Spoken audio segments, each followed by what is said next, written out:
Ladies and gentlemen, welcome to the Game Station podcast. It's a Christmassy themed Game Station podcast. So Christmassy, in fact, that we don't have two of the cameras working. Yay. Yay! Yeah, so... Is mine not working? No, yours is fine. I'm saying that we don't actually have a third guest, so... Well, fourth guest, I suppose. That's probably the best way to describe it. Yes, this is just a three-person podcast this week, and Dodgy on the houseboat again, which means that camera feed is not really an option. I am on the houseboat again, and it's dangerous out here, as you can clearly see from the picture. It is. You really picked the wrong place to take the houseboat today. I did. But, you know, it's wherever you call home, man. If you look at that picture, really her options of where to take it are kind of limited. She can go to one side of the cesspool or the other. That's about it. But I am looking longingly into the distance, hoping that one day I will leave this houseboat behind me. One day your prince will come rescue you. Yes, from the Gyarados. If you notice, I'm not sure if you're aware, but in the background there is another Pokemon. Just look very closely, you can see it. Is that a Magikarp? That's a Magikarp, isn't it? Maybe. Yeah. Oh, I love it. Special thanks to Jesse for doctoring this picture for me. Special thanks to Patters for doctoring that picture for you. Who the hell They're Jesse. I have an elaborate network of thieves and hoodlums who work for me. Oh my, must like Sherlock Holmes. Sure, yes, I'm Sherlock Holmes. Yep. New canon. That's the new canon. No one would ever expect it. Nope. Right? He just hides in plain sight. Indeed, he does. And I solve mysteries. Well, yeah, every day. With my psychic mind powers. That's how Sherlock works, right? Psychic mind totally. powers. Yep, he's a psychic. That's how I do it. He's also a medium. He speaks with all of the ghosts. You know. Wow. Yeah. What if Moriarty was the ghost the entire time? Oh! M. Night Shyamalan. Let's make this movie. Yes. His arch nemesis. Can we not? Just putting it out there. You're not into this TV? I'm confused. I don't know. There's something about him that doesn't really seem trustworthy to me. Much less a deductive detective genius. Maybe there's something beneath the thin veneer that I do not see, but, you know, based on my experience with this guy, he really couldn't solve his way out of his own apartment. I've been in here for days. Well, it is rather cold for LA. Right? I don't want to go outside. It's horrible out there. It's like 50 degrees. Freezing. It's so cold. So cold. I was looking, and London is warmer than where I am right now, and that made me sad. It's like, normally they're kind of the same. Normally they're about the same, but no. If you lose to London on the weather scale in any way, then you know something's going wrong. Yeah. We have the same amount of rain, I think, right now. Both places have like the little rainy animation when you look at the weather. Yep. But they're in the like mid 50s and we're in the low 30s. So they're beating us. I'm sad. It's a game. It's all a game to them. They're beating us. The weather game. When you play the game of weather, you either win or you die. Oh. Yep, that's true. Yeah, one of those. Quite. Dodger, welcome to the show. You know, if the weather was a problem, why didn't you just move your houseboat somewhere else? Well, you know, I'm blocked off by obvious things. A large sleeping Pokemon blocks your way. Yes, so, and you know, you might say, well, you could leave the houseboat, but really, there's nowhere to go. So, yes. But it's cool. I'm all like curled up in bed, / on the deck looking longingly into the sunset. One of those. I just realized, I just turned on the stream and I realized that our fourth guest is just as entertaining as Dodger. Right? Yes, I'd love to have brought you Chinchilla Cam today, but they're kind of asleep at the moment, plus we don't have the setup so for you it. get Chinchilla shot, screenshot. Yeah, pretty much. Just got a screenshot. Every break, it'll change. This is one we took earlier. The problem is it's like he's looking at you, but not. He's aware of your existence and chooses not to acknowledge it. Yeah. Pretty much. He's kind of like sidelong glancing at you while doing other things. Yeah, that's essentially what happens with that chinchilla, unfortunately. I was going to put the footage that we put up on Jenna's channel in a few days ago, but knowing people, I would have been horribly confused as to how I'm in two places at once, so... All I'm saying is that some people don't quite think things through before they post on the internet. Oh, I'm just now looking at the overlay. That tinsel is fancy. Yeah, man, that's what I pay him for. I pay him for fancy things. It's that 50-degree weather. Brr! Brr! Cold. Gonna get frostbite in here. Thank God I have my Ownsby Cinema Insane mug filled with hot cocoa to keep me warm. Oh my. There's actually nothing in there, is there? Not anymore now. No, I didn't think so. Oh dear. Well, as you can see, I've changed my hat. My previous one was lost in the War Z because I died and all my inventory was dumped. It's just the way that it goes. Yeah, can we just get the War Z just got taken off Steam, ha ha ha thing out of the way before we continue with the rest of the podcast? Because, sure, go on. It is, right, so those of you who don't know, the War Z... Continue bragging. Yes. I'm not saying that I had anything to do with it, but I had something to do with it. The thing about the War Z is, unfortunately, it is, one, it's a rip-off of DayZ, which is not inherently bad in and of itself. I like quite a few games that were rip-offs of other games. In fact, that's kind of the way the industry works, right? That's fine. That's not really a problem. You can steal mechanics, you can steal ideas from other games. As long as you make a good game, no one really cares, right? The problem is when you don't make a good game, when it's definitely not finished, and when you release it on Steam and charge money for it, and have an in-game marketplace way, way, way before the game is clearly ready. Oh, that and you mislabel it on Steam and lie about a bunch of stuff. That's generally not a good idea. But wait, there's more. We're going to ban everyone for our Steam forums for anything remotely negative ever posted about the game ever. Because, that's a classy way of doing things. So, yes, welcome to what the War Z actually is. And I've had a few people go after me for it. Hell, there was even a semi-popular live streamer that just a few minutes ago decided to tweet at me and claim all sorts of wonderful things. So, yeah, apparently some people are really pissed off about it. But last time I checked, you wouldn't want to be buying a game that was mislabeled on a store shelf. So the chances are you don't want to do it on Steam either. So it is perhaps a lesson for Valve that releasing games on their service, which are not up to the description that is on the page, or even in fully working order, is a really bad fucking idea. Right, there we go. And how did you feel about the apology? I'm just gonna milk this. The backhanded apology. Yeah, that was a wonderful thing. So in an apology on their forums, they apologized for everyone's misinterpretation of what was written on the page. So last I checked, you couldn't misinterpret things like, there is a skill system, when there is no skill system. No mention whatsoever that it's an alpha, beta, or anything like that. Let's just ignore the fact, of course, that it's version 1.0, which would indicate that it is a release candidate version. As in, that is the version which is coming out, and it's like, this game is finished. No, it isn't. Not even close. It's a fucking disaster area. At least Revelations 2012 was a finished game. It was awful. But it was finished. No. You did not play it. It did. There's a point when you get to the end.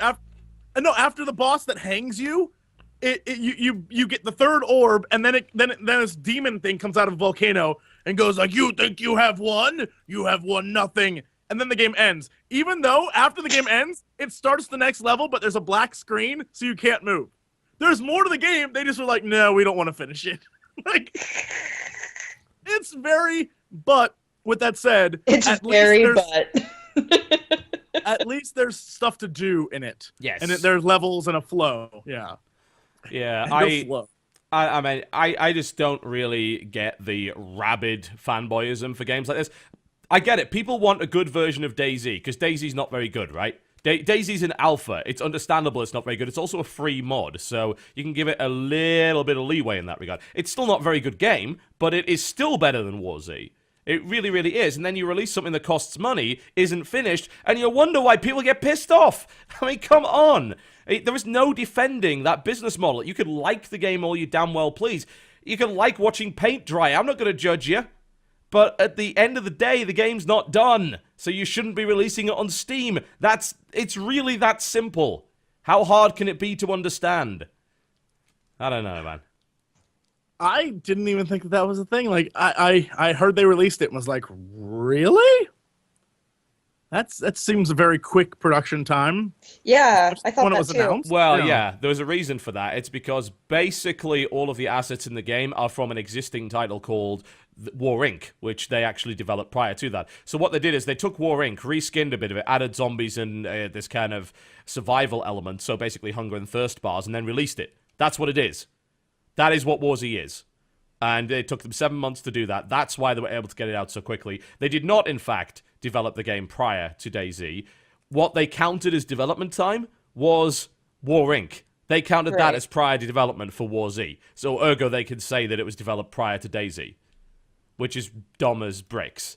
It really is. And again, they're charging money for it. Oh, and you want to know what's really funny? The latest patch, they quadrupled the respawn time, but they gave you an option to buy respawns for cash. Classy. Wow. Yeah. So please continue to defend this game. Please continue to tweet at me as if I could give 2 fucks. Or even 1 fuck. I can't even give a nano fuck. Not even one. Not even. They're Not just. one. That is the smallest. No. The smallest None scientific unit of fucks, the nano fuck. I cannot give that for your bullshit. You play whatever games you want, just don't defend shoddy business models to me. I desperately want to find a way to use the word nano fuck. I was just gonna say Yeah, it's daily life. good. The Apple nano fuck. You know, that was the nano fuck. That would be wonderful. That sounds like a great product. Yeah, that would be a wonderful thing. But yeah, that's War Z out of the way. I didn't want to drag the podcast on with it, so I was getting it out of the way at the start. Just get it all out, man. Pretty much, you know. But I am flat out sick of so-called gamers defending terrible video games. And more to the point, condemning other people for having legitimate consumer complaints. It's like, look, you are not the PR department of this game. You are not hired to do this shit. In fact, you paid for the privilege of doing this shit. What the hell is wrong with your mind? Are you insane? I don't get it. It's an alien concept, man. Yeah. Yeah, All it's them dumb. nano fucks. All them nano fucks that I cannot give right now. Oh. So wait, what are they saying that is defending? Like, I don't understand. How are they defending it? Well, there's a few things. Like the first one that someone busted out, which was proven to be completely false, is that the game's still an alpha. Well, that's not what the developer said in an interview yesterday. And it's also not what was said on the Steam page. It said it was the Foundation release, and it was labeled 1.0, yeah? And we all know 1.0 is basically the first release, yeah? Foundation release is such a douchey way of saying it's not done, and if you sign up now, you're on the ground level for when it becomes awesome. You want to know why it's super douchey? Because that's exactly the same name that DayZ are going to be using for their release of the standalone client. So they deliberately named it that just to further confuse people. Not to mention when you search for DayZ in Steam, it brings up War Z. Which is just... yeah. That is awesome. Look, I'm not going to hate them for that. They fully stole everything. They were like, what up, bitches? Yeah. I imagine somewhere in the office they have shades that automatically come down like, DayZ, War Z. Whoop! Deal with it. Deal. Pretty much. So yeah, there was that, and then there was the old, well, I enjoy it defense, as if that actually means anything. Congratulations, if I went around the world, I could find someone that enjoyed everything ever released ever. I enjoyed Revelations 2012. I loved that game. Big Rigs Over the Road Racing is an underrated classic, right? Although, speaking of which, the guy behind War Z is the guy that sold the engine to the Big Rigs guys. I shit ye not. The worst game on PC. Everything's coming together. It is. Oh, that's amazing. That's amazing. Yeah. And then, of course, there's on the 21st. Oh, there's the classic, which I'm sure you guys have always endured whenever you criticize the game. Well, I'd like to see you make a better one. As if that was ever a relevant criticism ever. Jesus Christ. I mean, to be fair, anytime somebody criticizes us, we're like, well, why don't you make videos? Yo, I'd like to see you make a better video. We don't. No, we don't. Oh, God. Never. I would never do that. There's not even a video on your channel. Maybe when you make a video, you can then contribute a comment. Yeah, come on. Yeah. Although I have to say I do dip in every now and again by saying it's not your top 10, so go and make your own top 10 and see if anyone cares. But yeah, Right. that's just the way of it. Your opinion is bad and you should feel bad. Anyway, right, okay. I think that topic is pretty much dead and buried. Can we talk about The Hobbit? Because we talk about movies every now and again. Look. I won't spoil. We won't spoil it. Like we'll just talk. We'll talk about the film without spoiling it. F the internet and F reviewers. I loved it. Yeah. From beginning to end, I Fucking loved it. great. And I talked about this earlier in the week with Krendor, and then he saw it the next day and he loved it. Yeah. Here's so the thing. did I. Every review starts out with, it's slow, it takes forever to get started, Yep. and it's a big problem. I went to the movie knowing that that's what they thought. Yep. And for the first 45 minutes, I'm like, all right, it's going to get slow, it's going to get slow. And before I knew it, the movie was over, and I was like, where was the slow part? It was really well paced, honestly. Like, the first, like, oh, it starts off really slow. It's like, are you kidding? You see all sorts of crazy stuff at the start. Not only that, but let's be honest, exactly what you wanted to see was at the start of the movie. Right, like, these are iconic scenes. Like, the introduction to Bilbo and Hobbit, the fact that Frodo is there at the start, and you see old Bilbo, and all the stuff that links to Lord of the Rings is great. You know, that was the fact that I was in the theater and I whispered, I think Davis from the Warp Zone or Schroeder, one of them was next to me. I was like, this is from The Hobbit! or from Lord of the Rings. Because it connected it really well. The scene that takes place between Frodo, which is why he's in this movie for like 0.5 seconds, really. Yeah. But that scene takes place like 30 seconds before the actual start of Lord of the Rings. And I was like, oh my God, I know this part. I was so excited. Like, I loved it. Yep. Everything about it. Yeah, everything. We could also, like, spoilers is completely irrelevant for a book that's been out for close to a century, so I think we can throw that out the window. I know, but I'm so bitter that I haven't seen this movie yet because I've been dealing with, like, weird legal stuff and car issues, like, ever since it came out, so I just haven't had time to see it, and I'm so angry, because I keep hearing that it's so good, but reviewers are saying that it's... Fuck the reviewers on this one. They don't have a clue what they're talking about. I feel like I normally disagree with reviewers anyway. Yeah. The weird thing is they're like, there's just a lot of shots of the same thing we saw in Lord of the Rings, like vistas and, oh, look, here's a shot of Middle-earth again. Like, I want to see that! I was going to say, how does that ever get old? It's gorgeous. Yeah, it doesn't get old. And not only that, but it's like 10 years after the original filming, so it's better.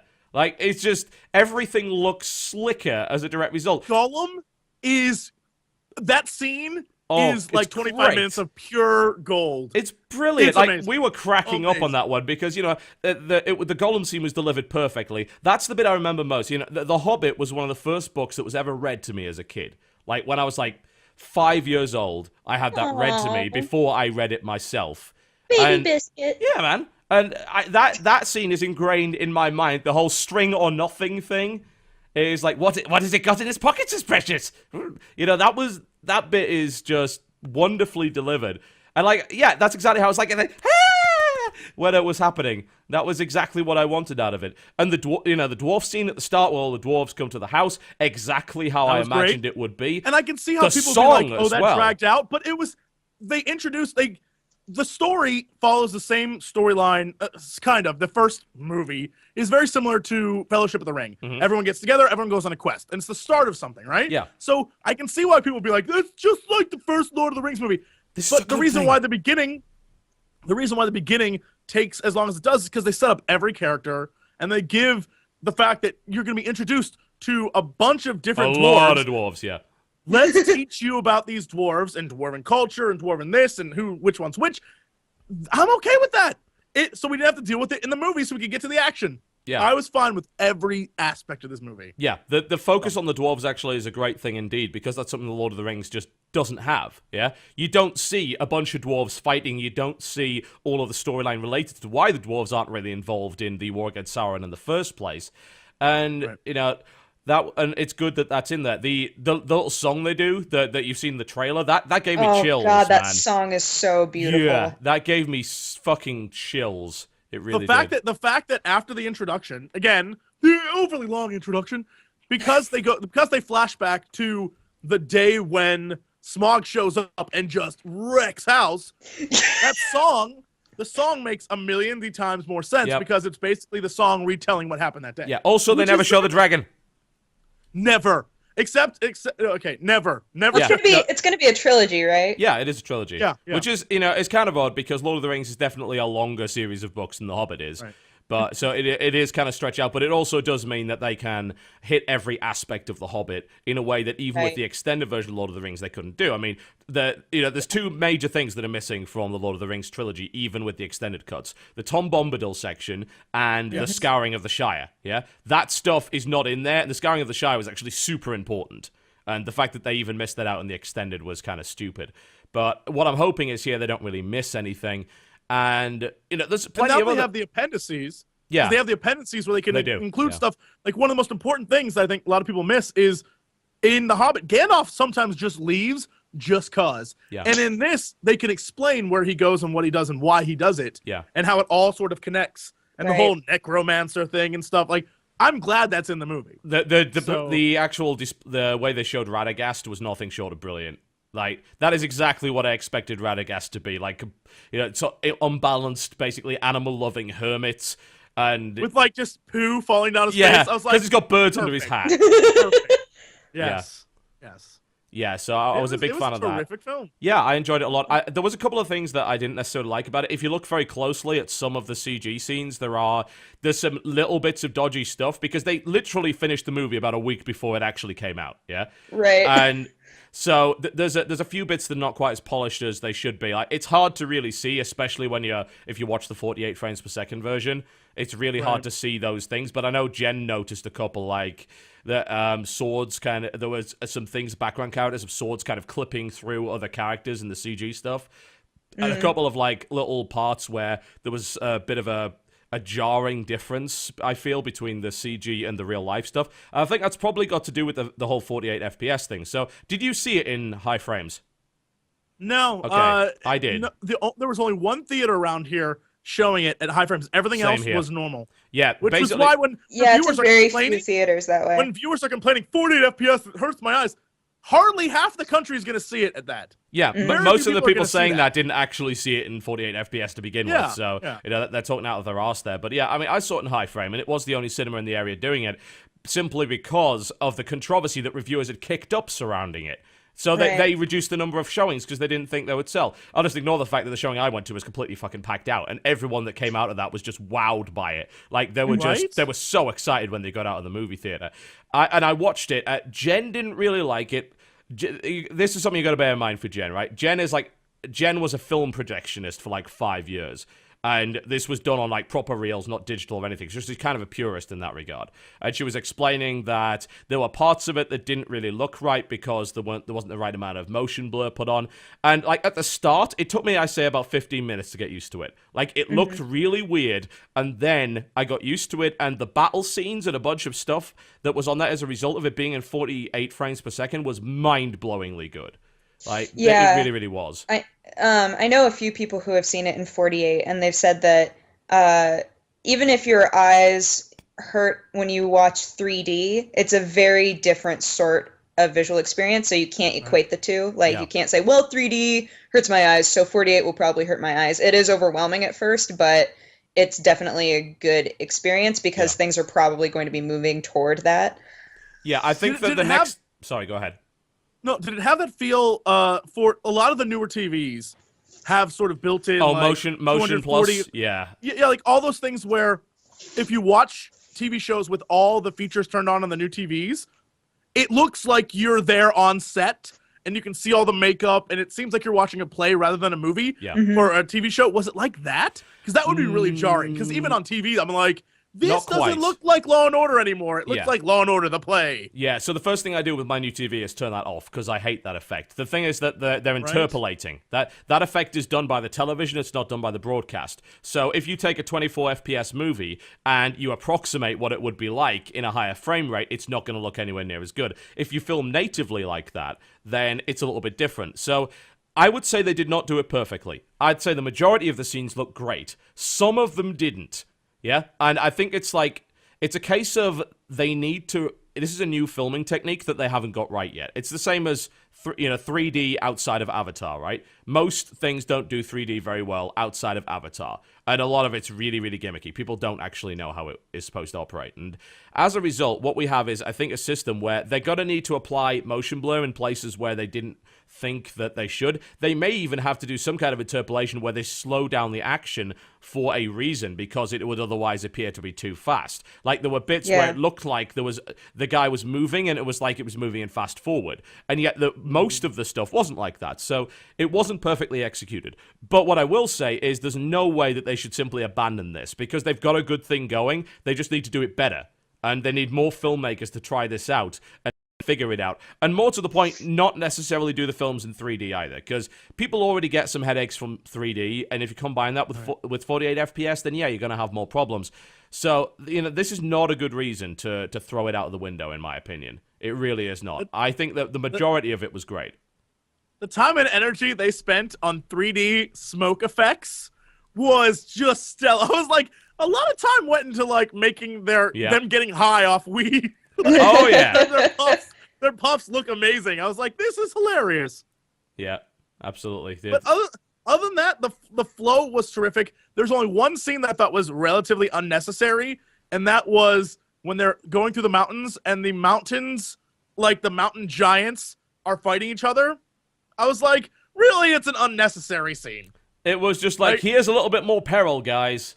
And that was unnecessary. But the rest of it was, and that was like 5 minutes. But the rest of it was terrific. Everything, even down to the little goblin. When the big Goblin King was like, the Goblin King was so cool. He's like, go tell the orc guy that he's here. And the little goblin, like on the little string, is like, gets in a basket, and slides down this little zipline thing. That one character sold the entire. I was like, done. I'm in love. Yeah, that was exactly how I would have expected that to be. And the Goblin King was really well done as well. Really well done. I can't imagine a Goblin King without it being David Bowie. You know what? I think it was Ian McShane was the voice. Maybe it sounded really very much like him. Yeah. It was the whole thing was terrific, and the ending was spot on. I loved everything about it. Even though the ending had that cheese moment that you knew exactly what was going to happen, like when Thorin and Bilbo are talking, you knew exactly where that conversation was going into it. But because it's been done so many times before, but even then I was like, balls to it. I don't even care. I love this thing. Yeah. Slow clap. Right? Yeah. And then the fact that this one, the problem that I had with the first Lord of the Rings movie was they ended it at sort of a weird moment. Like, it's going to be a trilogy, but they ended it at a weird, like, oh, Mr. Frodo, we've got so much further to go. And then, like, that's how it ends. Yeah, it's sort of like a real quick cut. Yeah. This one's like, it has that same sort of like, we're almost there. What could possibly go wrong? Cut to like, oh shit. Yeah, that was like, a good ending. How you sell an ending. Yeah, that was nicely done. It really was. So yeah, sorry. It just reminded me at the end of the second Lord of the Rings movie, yes, The Two Towers, when Gollum's like, "This way, hobbits," right, and then it like pans up and you see like Mordor in the clouds. You're like, "Oh shit!" That's the exact same way it felt. Now I'm like, I need to live another year so I can see the like. Look, just don't kill me, world. I gotta last another year. Yeah, that's exactly my opinion on it, and I would heartily recommend seeing it. And at this point, I'd say the critics got it horribly, horribly wrong. And yes, we do want to see more Middle Earth. I want to see 3 movies of this, and I want to see 3 movies of the Silmarillion as well. Oh god, that would be the best. Yeah, because I can't be fucked to read that, because it actually is pretty heavy going. Right? Of the books that he wrote, that one is the most stodgy. It's got a lot of really cool information in it, but it is hard going. So I would love to see a movie interpretation of that. It's a Warner book, It's just, here's more information about everything. Yeah, it's like lore. Yeah. So apparently the Goblin King was Barry Humphries. I did not know that. Barry, you've done it, Barry. Yes. Yeah, someone complained that like the Goblin King's kind of death was turned into a joke. It's like, you did watch the other Lord of the Rings movies, right? There is comic relief in it. There's plenty of it. So I don't. And the goblins were comedy. Like that was what was funny about them, is they were all sorts of different shapes and sizes. And even though they were like menacing, there was something really ridiculous about how no one respected their menace. Like the dwarves looked at them like, really? Lol. Goblins? Yeah. Yep. The troll scene was done pretty well too. I feel, which is very, very much, once again, canon as far as I'm concerned. That's exactly what happened. I don't know if... I don't remember, this may not be, this may be in the book, it may not be. I don't remember Gandalf actually being involved in that scene the way that he was in the movie, though. I would have to read it again. I thought that, I think they add again up, because if I remember the book, he just tricks them into staying around till sunlight. Yes. Yeah, and then they turn to stone. But in this one, Gandalf shows up and it's like, boom, bitches, sunlight. Well, sunlight was there anyway. Effect. Like it was coming up, but crack the rock. Yeah, he made it come in there a bit earlier. Yeah. So I don't know if that was necessarily required. Again, I haven't read the book in a very long time, so it may very well be that it was in the book. Apparently. Oh, well, there you go.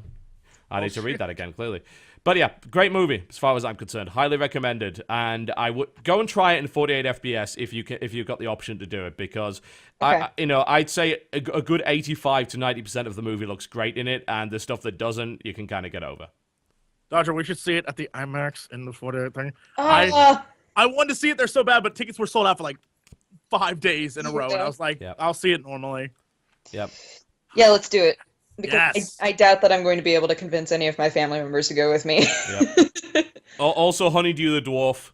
So much Simon in that character. Oh my god. There's no question. Oh my god. There's all the dwarves. Here's the thing.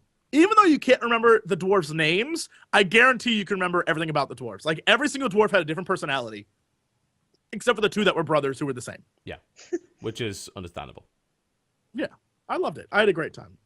Have either of you guys seen the interview with all of the major actors where they're like, can you list all of the dwarf names? And fucking like none of them can. It's funny. No, we can't. The thing is that, that's actually one criticism that was leveled at the movie. Is like, well, the character development's nowhere near as good as the other movies, the Lord of the Rings stuff, because there's too many dwarves. Like, that's the same problem in The Hobbit. It's actually fine. It's not a case of having to develop like 13 dwarf characters. That's not how it's done. It doesn't really matter. Right. It's the combination of the characters and how they interact with each other that's interesting, not the individual dwarves themselves. Really, only Thorin Oakenshield is an interesting character from that dwarf collection. What a badass Oh name, my, and he is a badass. The backstory moment when they're like, when they're sitting in the cave talking about like how he got his name, that was the moment they sold that character. I was like, yeah, dude's a badass. He is the man. Yeah. Yeah. So he really is. It's an incredible movie. I loved it. Is it perfect? No. Is it wonderful? Yes. Mm-hmm. So I can't wait for the next one. And I agree. I think critics got it way off. Yeah, I think they were like, somewhere there's a deep-seated, if this isn't perfect, F him. We're gonna take him down a notch. Right. Like, yeah, all right. Okay. Yeah, I feel that that's something that is in the heart of many critics. I feel the temptation myself every now and again, honestly. But it's also, unfortunately, a very dishonest way of doing things. So it's not a good thing, and hopefully people just ignore the critics on this one. I feel they will. I imagine Hobbit's going to make a ton of money, and the critics are going to be rendered irrelevant on it. And to be honest... It'll be the #1 movie Christmas Day. I'm positive. Like, Christmas Day is a day a lot of people go see a movie. That's the case. No. Christmas Day is going to be Les Mis. Oh, you're wrong. This is coming out on Christmas. People are going to go see that. Here's your mistake. Thinking Americans give two shits about a musical. Killing me. Maybe you and my mother. My mom's like, we should go see Les Mis, and my dad's like, we're seeing The Hobbit. I like your dad. Your dad can be one of the dwarves by the sounds of it. Right. So I don't. Yeah. I want to see Les Mis so bad. I can't wait. Yep. Those are my feelings. All right. So that's our movie section, I suppose. Yeah. As tends to happen on the podcast. What have you guys been playing this week? What games have we been playing this week, Jesse? What games? We went way off the deep end on that. It happens. Wow. Hey, look, it's The Hobbit. I don't even care. It's The Hobbit. The Hobbit's basically a game anyway. Right? Yeah. Rub it all over. It's good. Yeah. Pretty much. It's also apparently made over 200 million in its launch week, so I think we'll be fine. Yeah, that's what's up. That's what's up. That's what's up. Indeed. All right, what's been being played this week? What's been going on? God, I feel like I haven't played anything that I don't normally play. Like I haven't played anything new to talk about really. Welcome to the club. That's exactly what's been happening with me. The only thing I've been playing has basically been Persona 4 and, dipping into StarCraft and a few other things, like a lot more PlanetSide 2, honestly, because we're doing this whole big promotion thing where we slap around C Nanas and Toby Turner. So well, we can say that, it's like the winter times and people like to be comforted, so we're playing things that comfort us that we know that we like. Mm-hmm. Right? Yep. You are so full of shit. Nano shits is what you're full of. Give no nano fucks and filled with nano shits. Nano shits. We did our Final Fantasy VI live stream this week. That went wonderfully. Oh, that did go so well. So many people came and supported you. That was awesome. And I just want to point out. The Game Station channel before we started had 100-some people who had watched it. After we were done, 500,000 plus unique visitors. Thank you all for coming. That was wonderful. But the thing that was funny is I told Lisa Foyles we'd finish it in 27 hours, and our game time was 27 hours. Nice. I thought that the bet with Lisa was 25 hours. Was it 27? I think she told someone that we couldn't do it in 25 hours. And so everyone at TGS like, you have to do 25 hours. And I was like, how can I was like, fine, we'll try. But there's no way. Halfway through, we realized after we had done everything and there was the last boss, we realized we are nowhere near leveled up. So I went and grinded the cheat grind where for people who don't know, Final Fantasy VI has a really cheap way of leveling up where you can go fight the toughest monsters in the game and you can make them invisible and then kill them and they insta-die. It's a bug.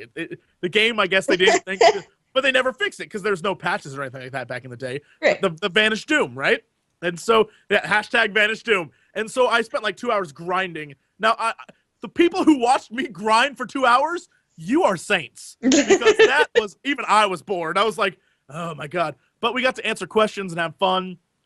Halfway through, maybe hour 23, I was staring at the ground. I was looking at the phone because we had Twitch running. And there was a dot on the ground. And the dot started moving around the floor. And I was like, welp. I was in my mind. I'm maybe a little tired now.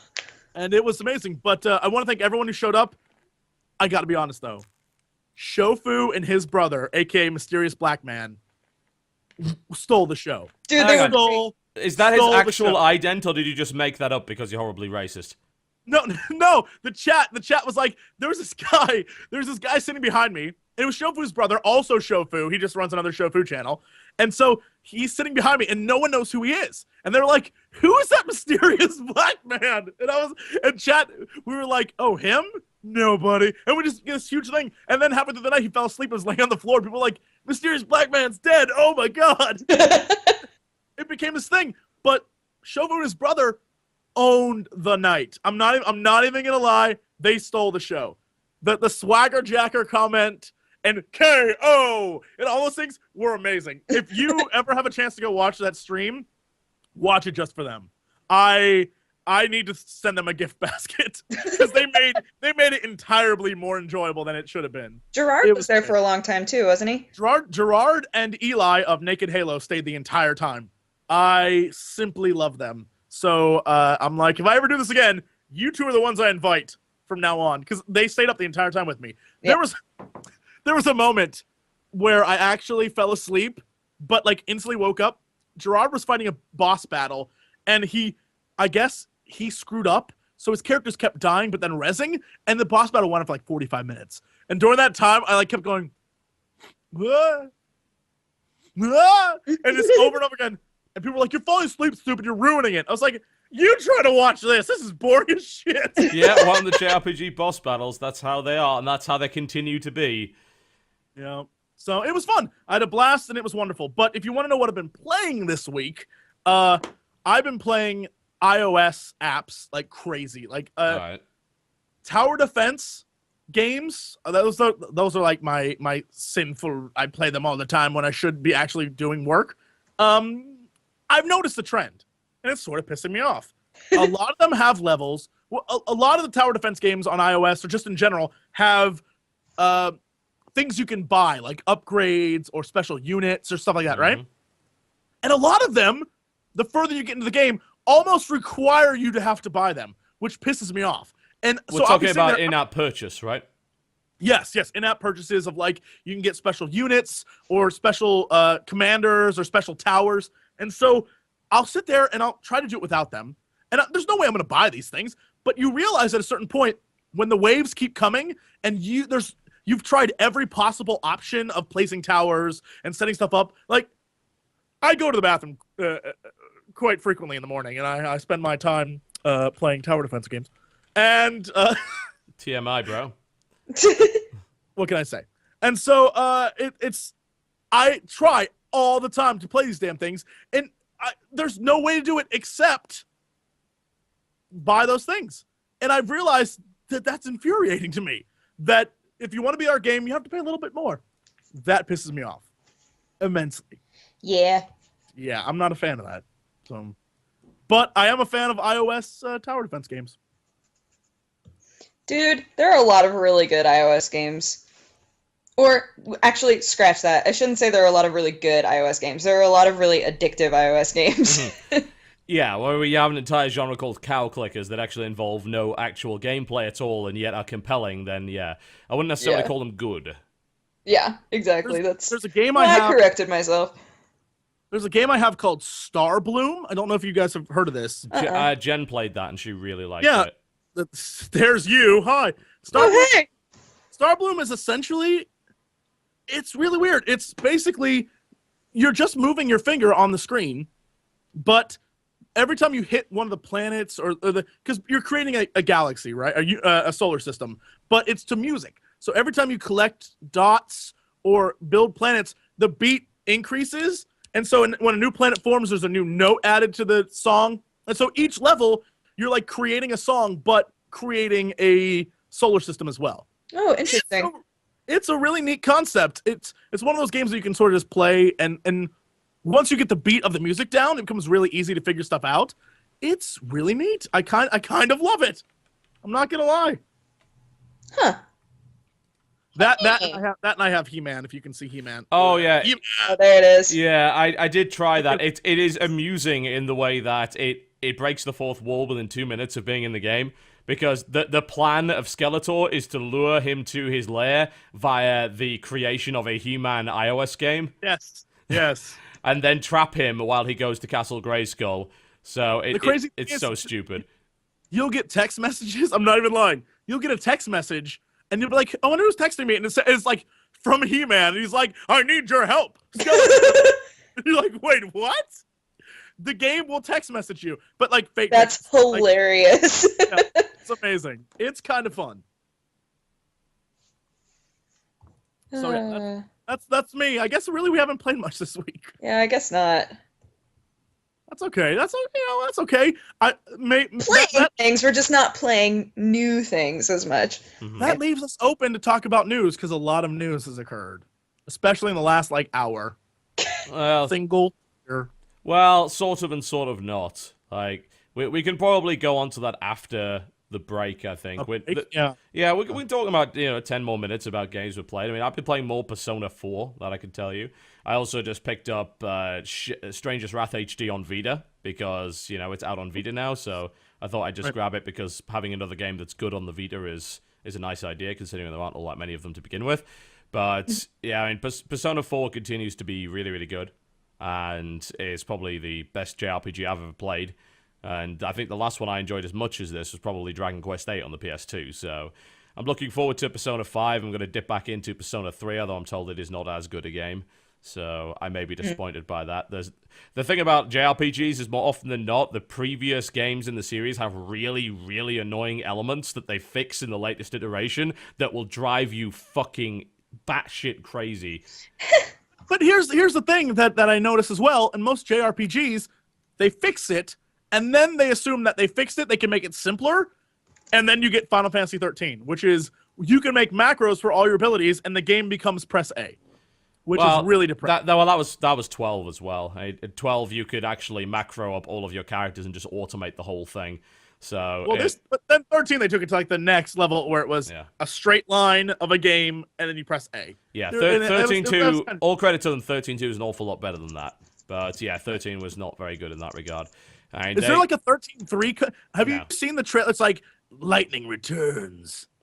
Is there a 13.3 now? Well, wasn't there supposed to be? There was supposed to be 13. What the hell was the name of it? Versus? That was called? Versus, yeah. Wasn't that cancelled? And then there was something else that I think hasn't been cancelled. It's definitely hard 13 versus Tactics. Yeah. And then they were talking about like a 12.2, and it's like, just make a new one. Just make a new one.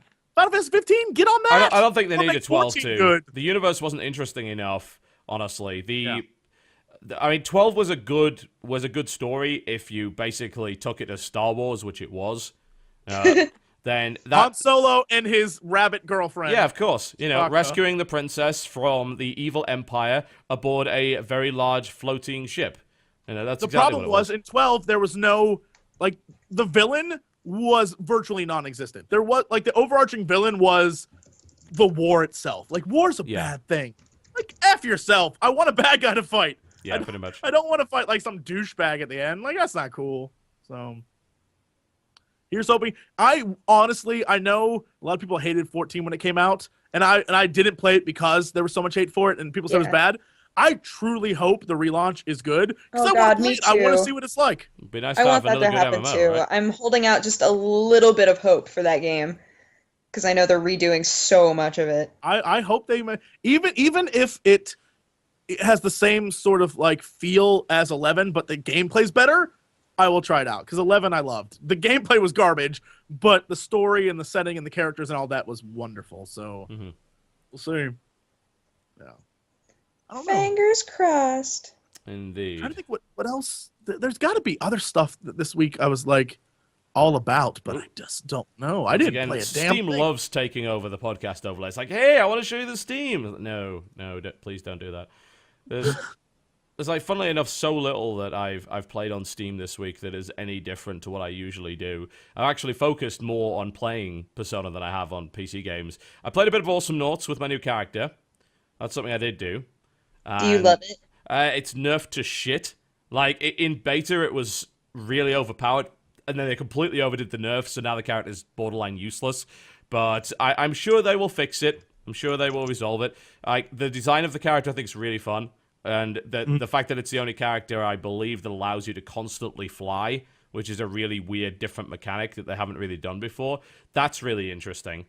But there's a fairly high skill cap on him, I feel, and he's also just flat out not very good at the moment. So I'm looking forward to. We're supposed to be playing a game tomorrow against the Yogscast, the 3-on-3, where we'll be using the Yogscast character and my character. But I have a feeling that the one with our character will fail miserably because that character is currently not very good. So we'll see. They'll probably buff him in the next patch. But right now, he's fun to play, but he's just flat out not very good at all. You should let me play Lone Star because I'm very good. Oh yeah, but you play Lone Star. That's fine. I'll play Vinny and Dodger. Have you even played Awesome Noughts, or are we gonna? Nope, I still haven't played it ever. Bollocks. Well, you are missing all of life. I know. I even own it. Fun. I'm so dumb.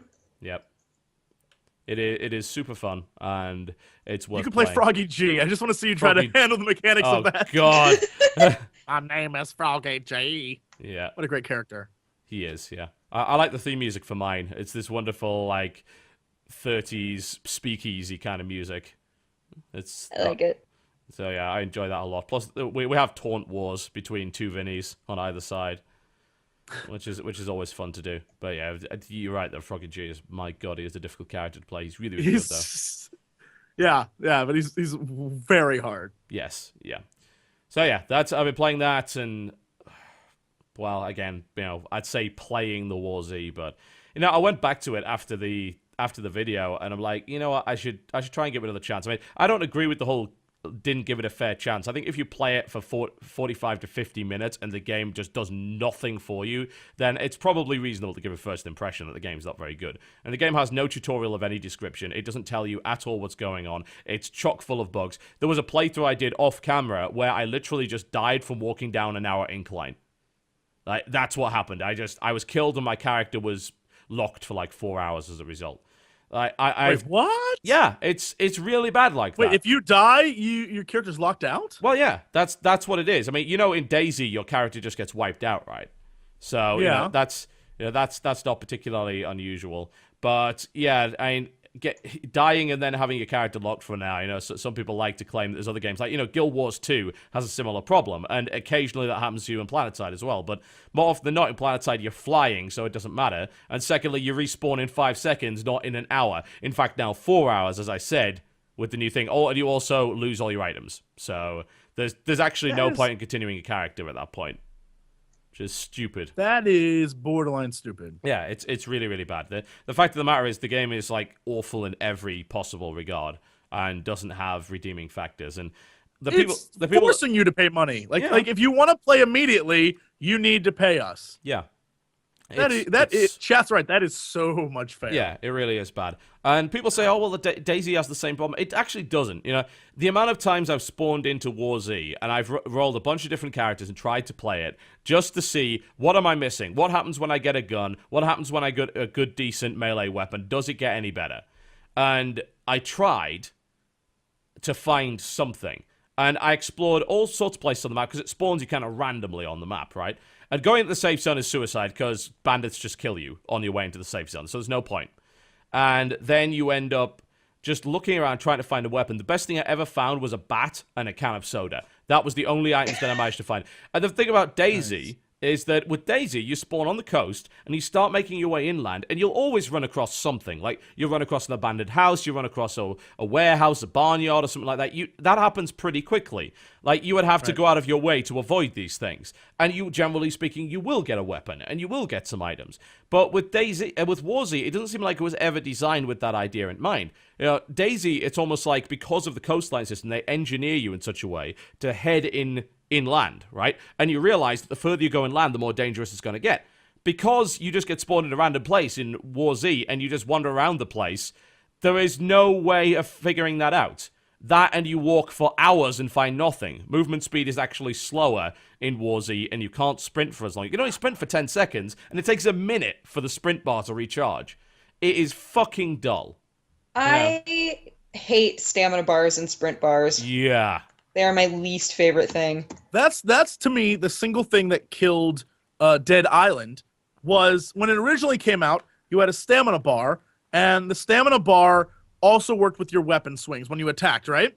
And and the game was fun. It was legitimately fun. To make the game more difficult, they went in and patched it so your kick, which was your backup when you ran out of stamina, which did a great deal of damage, your kick was now on the same stamina bar. So when you ran, you swung, or you kicked, all of it was on one little bar, and eventually you just couldn't do anything.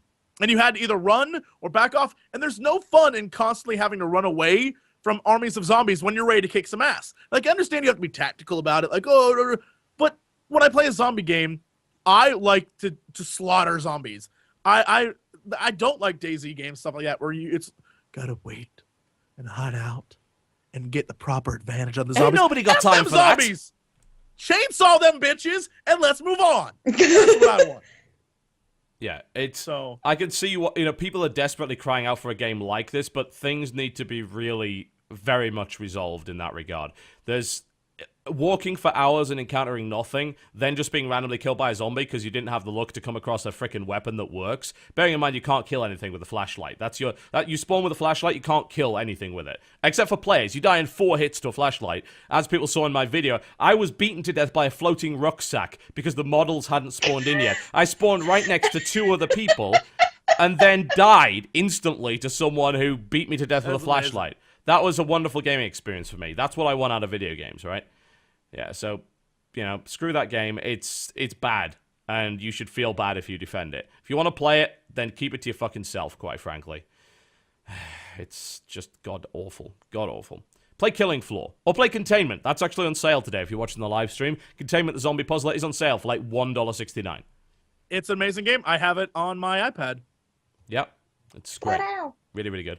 So, I'll definitely recommend that. And Killing Floor, because they've got the Christmas event going on right now. Which it's also in space. Like, the Christmas event is in space this year. So, that's awesome. Yeah, love it. That's kind of great. Yeah. I absolutely love it. Alright, has anyone played anything else? Is that about it? No, I think that's about it. Nope, just more Far Cry 3, but we already talked about how much I love that game, so Yeah.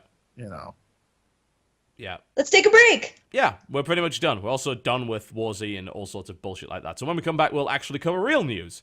You are watching. Yay! Well, we probably won't, but we will try. We'll promise that we'll try. Yeah, we may very well just resort to the what were your top 10 games this year kind of thing, but that might end up happening. All right, folks, we'll be back right after this break. You're currently watching the Game Station podcast. Do not go anywhere. Ladies and gentlemen, welcome back to the Game Station podcast. If you just joined us and you're wondering what that wonderful music was in the break, that's actually by Zircon. And this is from his latest album, and that's something that you can go check out. You can listen to all of his stuff for free, and if you like it, you can buy it. ZirconStudios.bandcamp.com. That's Zircon, Z-I-R-C-O-N, studios.bandcamp.com. And his newest album is Identity Sequence. The name of that track was The End, and it's so good. Yeah, it really, really is. This guy's been involved in OC Remix for years and is now doing his solo stuff, and it's really, really good. So I would suggest that you go and check it out. ZirconStudios.bandcamp.com. Awesome. Very nice. Well, let us talk about news, shall we? Something just happened in like the past half an hour that we have to cover before the chat literally comes and strangles us in our homes. So, THQ has filed for Chapter 11, which means they have filed for voluntary bankruptcy. Now, of course, the first reaction from people is, oh my god, THQ is dead! Ah!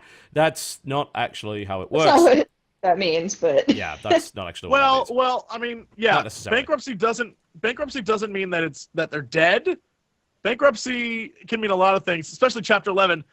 But knowing that Midway filed for Chapter 11, and then because for people who aren't really is it cool if I do a brief explanation of Chapter 11? Yes. Can I sum this Yeah, do it. Yeah, man, absolutely. Drop that knowledge, bro. Do you want a fat beat behind it? I can provide. I don't know if that would help in this case. Okay. I just wanted an excuse to drop a fat beat, but by all means, onward. Okay, so Chapter 11 is sort of when a business basically goes into debt, but controls the business operations as like a debtor in possession, but oversight to it. So it would be like for example, Midway, they still had control over stuff, but shareholders, whoever, had control over them. Yeah. Or people who came in to help them had control over Midway. And so in this case, THQ has bankruptcy, but everyone who they are in debt to now has control over the company. Yeah. And so it can still exist. It can still be a thing. But what also could happen, and this is what happened to Midway, see that so what would happen is they could sell everything to make back their money and dismantle the company. And so that's what happened with Midway. Midway sold 90% of its stuff to WB, and WB was like, we don't want to produce half your games now, and they canceled it. They stripped it, basically, yeah. This is what was viewed as probably going to happen to Game Stores Group that filed for bankruptcy. And then that was, the intermediary came in, and the capital firm behind that was known for pretty much stripping assets, yeah? They stripped assets, they sold things off. That's kind of what they do. And there's a number of capital companies that do this. Now, the question, I suppose, is whether or not this will actually be a good thing for THQ, because honestly, they're in debt. Like, we know they're in debt. We've known they're in debt for ages. Now, you've got president of the company, Jason Rubin, going on Twitter and saying it's a major step in securing financial future, and it can be. Yeah. Currently, it means the studios are operating normally, right? So the games that they're supposed to be making are continuing to be made. But there's two things that can happen. Either, yes, they secure the credit, they secure the investment because people are pretty confident in the company, and they don't have necessarily a reason not to be, because the company is producing high-quality products that are selling millions of units. But the other possibility is that they come in and they start stripping assets down, they start closing down studios, or in fact, the entire thing gets sold to a different publisher at a lower price, and then a bunch of IP is kind of just left to languish, which is something that, EA is known for this, right? They're known for snapping up smaller publishers as well as development houses, and then just leaving IP in the locker and never really doing anything with it. So, that's a big risk as well. Apparently, the internet died when I tried to explain that as simply as possible. Yeah, it kind of did. It kind of did. Let me see if I can really quickly jump in here and do it again. It was about the asset stripping. That's what happened. Yeah. That's where the Chapter 11 is essentially you control what you have, but people control you. So if I ran a company and I filed for Chapter 11, you would, and I was like, you had invested in my company, you would control my company now because I clearly couldn't manage it. And so what happens is when you control it, you can decide what to do with it. So for example, with Midway, once Midway filed for Chapter 11, they had no control over the company. So the people who did decided, screw it, we aren't making any money off of you guys. And they sold off bits and pieces of the company to other companies. So that's why Midway went to like Warner Brothers and all sorts of stuff like that. And then all the games, Warner Brothers decided we're not going to make the games. We're going to save the money and sell your crap. And they made money off of it. And so a lot of people, I think, fear that THQ, what's going to end up happening is the people who now own THQ, which is anyone who's invested in it or people who are helping them get out of debt, since they own it, I feel like a lot of people are afraid that they're going to cancel stuff. And I know I'm afraid that I'm not going to see a Saints Row 4 because that kind of pisses me off. Yeah, I'm afraid of no new 40K games. I'm afraid of Company of Heroes 2 not actually coming out. You know, that's a big deal to me. I mean, it is a big deal, and I think they said the new Metro, it's still on the table. Yeah. There's I think they listed 3 games that are still. Stick of Truth was the South Park game, which is being made by Homefront Obsidian. Homefront 2 can go to hell, and like. Quite frankly, I wouldn't be surprised if they pulled the plug on that one, because Homefront was an unmitigated disaster. Admittedly, it did sell a lot of copies, so it's still an MMS, so that means it will continue to sell. I don't think the bubble's burst on that yet. For people who are like, Jesse knows a lot about this, I actually do, and the reason why is I was actually involved in the Midway bankruptcy process. I got letters from them because weeks before Midway... I might be bad luck, I'm just saying. Weeks before Midway went bankrupt, my very first major voice acting role was for a game called This Is Vegas, and it was produced by Midway. That was a good game, actually. I played that. It was. You didn't play it. Was it This Is Vegas or Vegas Make It Rich? I can't remember which. Like there were two Vegas games. This Is Vegas was a game that was going to be similar to Grand Theft Auto, but it was yeah. I was thinking Vegas Make It Big. That's different. It was going to be in the style of Saints Row. Before Saints Row became silly, this was going to be the silly one. So, like, you could get wads of cash and throw it at people, and they'd run at it and start fighting, stuff like that. And so, it was this huge game. It was going to be amazing. I played, like, 10 characters in it, all of them horrible stereotypes and over the top and stuff. But what happened is within weeks of me doing that, Midway went bankrupt. The game and Surreal Studios was sold off to Warner Brothers, and Warner Brothers scrapped the whole damn thing. And that's how I know about it, because I was actually involved in the process of something going bankrupt and dying. And I saw it happen. And I was like, that was going to be my first game. Aww. Single tear. And so, yeah, I mean, it was... So you got pretty firsthand. Yeah, and so what happened was because I was involved and they still had to pay me, I was getting things from Warner Brothers and Midway about the bankruptcy. Like, look, we're still going to pay you. We're still going to pay you, but we're restructuring right now. And so that's why I know it all, which is, you know, I guess a good thing to know, which is crazy. Yep. So that's the situation with it. I mean, I think people did see it coming. Honestly, the Humble Bundle certainly wasn't going to save them. It was a kind of a drop in the ocean, but it did make them some money, which is always nice. And the continued promotion for Metro Last Light comes in the form of giving away Metro 2033 to a lot of people, which you can still get, by the way. So if you do want, I believe, NVIDIA, I think, is giving away keys right now to that. Yes, it is. All the way through to the 24th.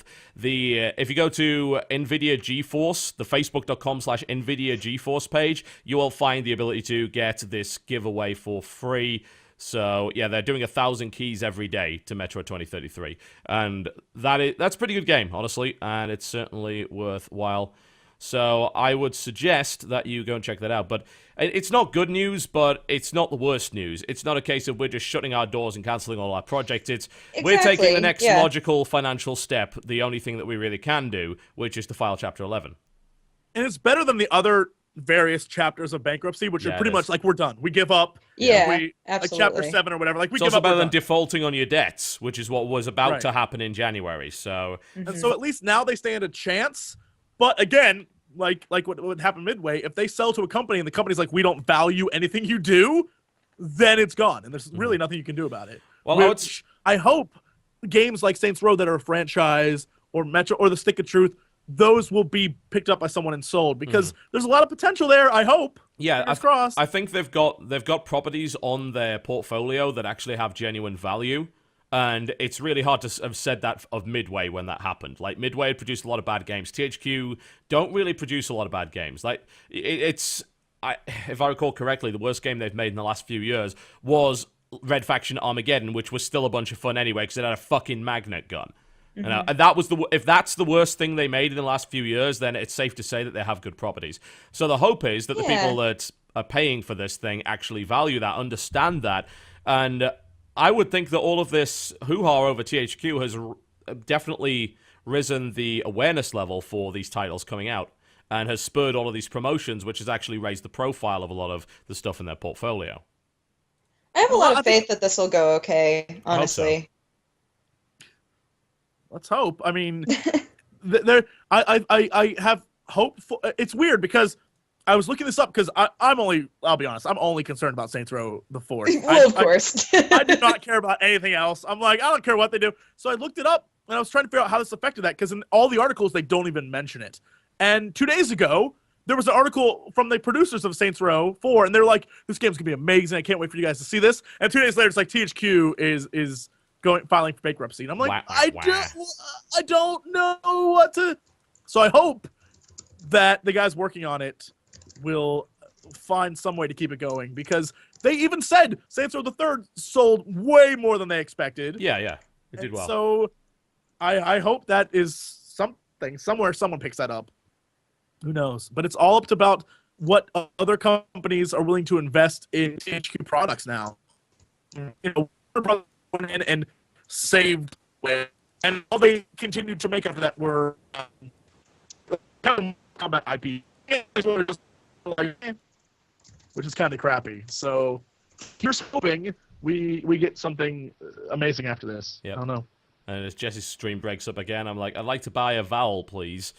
But he's fine on my end. So... I'm glad he's fine there. Yes, it's Skype doing its usual hoo-ha. The house, though, is picking up Jesse very well. Yeah, well, that's what happens when you install a large satellite dish on the roof of the houseboat to detect incoming Gyarados. Did you see the newest photograph that was taken of my houseboat? Did you see that? You should include that. No, I didn't. Oh, I thought you were saying no. Oh, I see. We've upgraded it. You have altered the photo. I pray you do not alter it any further. We've added Ultros. We've added the best octopus in the world. Oh, hello, everyone. Ultros is the see you. That character is like the weirdest thing. It's one of the silliest characters in any video game. It's a nonsense character. He's a stupid villain who he's an octopus that can travel on land and air, whatever. He don't care. Of course. Physics, whatever. Hashtag Uncle Alti. That's absolutely right. Oh man. That was one of my favorite parts of the live stream too. It's people are like, "Who is? Well, this makes no sense." I was like, "That's why he's awesome. That's why he's the best." And then at the end, I think when Shofu woke up and he's like, "What happened to Ultros?" It's like, he's a secretary now. Like, that's the character story arc. He goes from being a villain to a secretary. He's like, I'm a secretary now. Like, oh, okay. Oh, good. Well, good. Excellent. Oh, guys, there's been an update in the War Z controversy. Oh, tell us. Oh, go. So you know that kind of red-hewn image that's kind of their box art, essentially, that's all over the place. They're marked up here with the zombies and the red hue. So half of those zombies are ripped directly from still shots from the Walking Dead series and have been overdone in a red Photoshop filter and stuck in the background. No! Wait, where's the evidence of that? Evidence, it is sadly on Kotaku, so I'll have to link you to that, but it is there. Yes! There you go, there's the link. There is the link. I'm ready. Yeah, Oh, in fact, no. Oh, what have you done? That, oh my god, it's... Yeah, it's like they made just enough alterations to maybe fool people that weren't looking closely. It's like, that is The Walking Dead. What the hell? This is my favorite thing that's ever happened. The whole drama. I mean, people are loving it. Don't get me wrong, but it's like it's more of a. It's just a sordid tale. It really, really is, and it continues to say to me, look, these guys are actually like they're not acting with the best of intentions. No, this is not with them acting in good faith. They're actually being genuinely douchebaggy about this. No, here's the thing. Some of these, you can, like, some of these I know they'll say, like, that's just a coincidence. Like, some of them look like coincidences. Yeah. But there are others that clearly do not. The one in the top corner is like a single direct screenshot ripoff. Yes. The one in the top right is it's exactly that guy. Some of the other ones, not so much. But that dude, exactly. And that alone gives credence to the rest of them being ripoffs. Yeah, it really, really does. Jesus Christ. It's, yeah, that's quite silly. We're talking about the Walking Dead series, by the way, not the actual game. But there you go. Anyway, that's, yeah, so, whatever. We won't talk anymore about that. I promise, unless more drama happens in the next 2 hours, then we might. But, you know, Bring it on. It is what, like watching a very, very slow train wreck. You just can't turn away. It's amazing. And what's even more funny is when I was reading during our break that when Steam did take it off, so people in chat who were like, I still see it, you can see it, but you can't buy it. Like, so you can't purchase it. And so Steam took it off and said, like, you know, we're aware this is a situation. And then the response from the company and the developers is like, well, we took it off because we just want to make sure that when we put it back on that it's completely accurate. Like, right. Bullshit. Yeah, this would be why you altered your description about an hour after the big Reddit drama happened, showing that your description was a lie. Yeah, alright, whatever. But we're sorry that you misinterpreted it, Jesse. We're sorry about that. I do Honestly, that's not our fault, but we'll apologize to make you feel better. Yeah. There's one dude, and I don't know his name, and I wish I did, because I would give him credit, but there's one guy who months and months ago posted a video where it was him ripping apart War Z about how he was like, I know this is a copy of DayZ, and he made this huge video, and he got so much crap for it. Yeah. And people were like, you're just stupid. That guy is sitting in his room cracking up right now. Yep. I don't remember his name, but he's on YouTube. He has a channel. And I that's want to like find his that guy so I can video. promote him and give him a bunch of traffic. It's him just like, it's garbage, and he does like 5 videos, and they're all it was Rhino Crunch. It was Rhino Crunch. Yes. Yeah, Rhino Crunch. Rhino Crunch deserves all the credit for that. He actually, to be fair, he got a lot of views for that. Yeah, and, you know, people did watch it, but you're right, he absolutely got hammered for it. Yeah, well, let me give you an example, right? His Warzy scam $$ video it was only about 6 minutes long, so, you know, that's the attention span of your average fanboy. It has 3,500 likes and 3,700 dislikes, as in the fanboy crew literally moved in to try their best to censor this video. And all of his other videos are exactly like that. There's another video which is Warzy scam Rhino Crunch was right on October 16th. That's 3,300 likes, 3,600 dislikes. Basically, there is an army of fanboys who are just waiting in the wings. They tried to do the same thing to my video and then realized, unfortunately, that there weren't enough of them.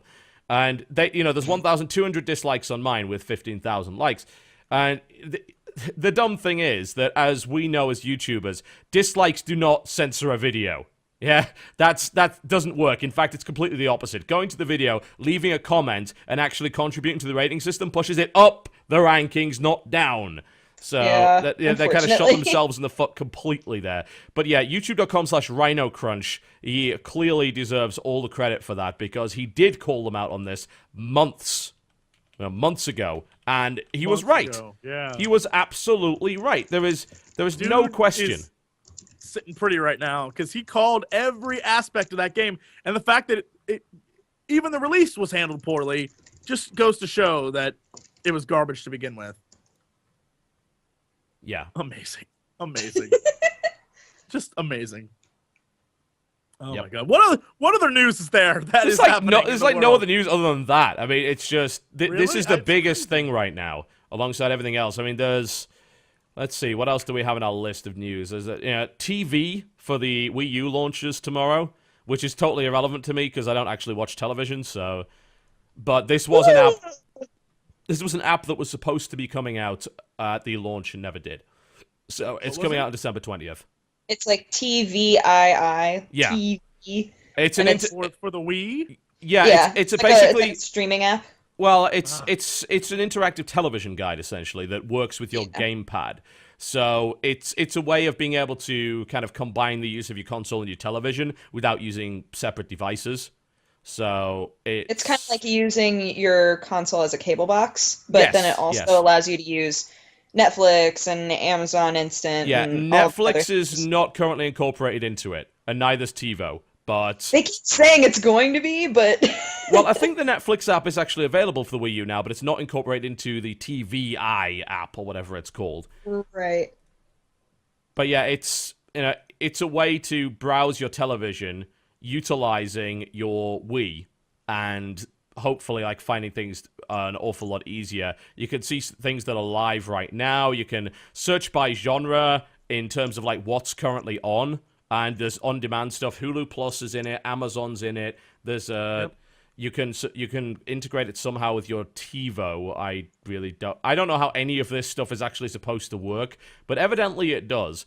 And it makes sense because the whole idea of the Wii U and the Wii U pad was to kind of blur the line between your television and your console and allow you to change seamlessly between the two. In fact, allow you to use both at once, which, is a huge deal for a lot of families that only have one big TV. And as a result, there's always this ongoing battle as to what it's used for.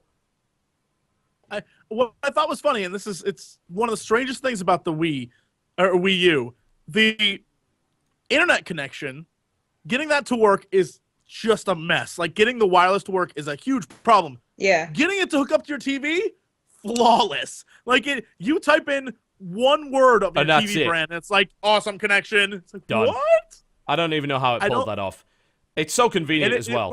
It works wonderfully. Yeah, it does. It's all you have to do is press that. If I want to play on the Wii U, I just turn that on, and it automatically sets everything up for me. I'm like, this is kind of wonderful. That's awesome. Yeah, right. It's really, really good.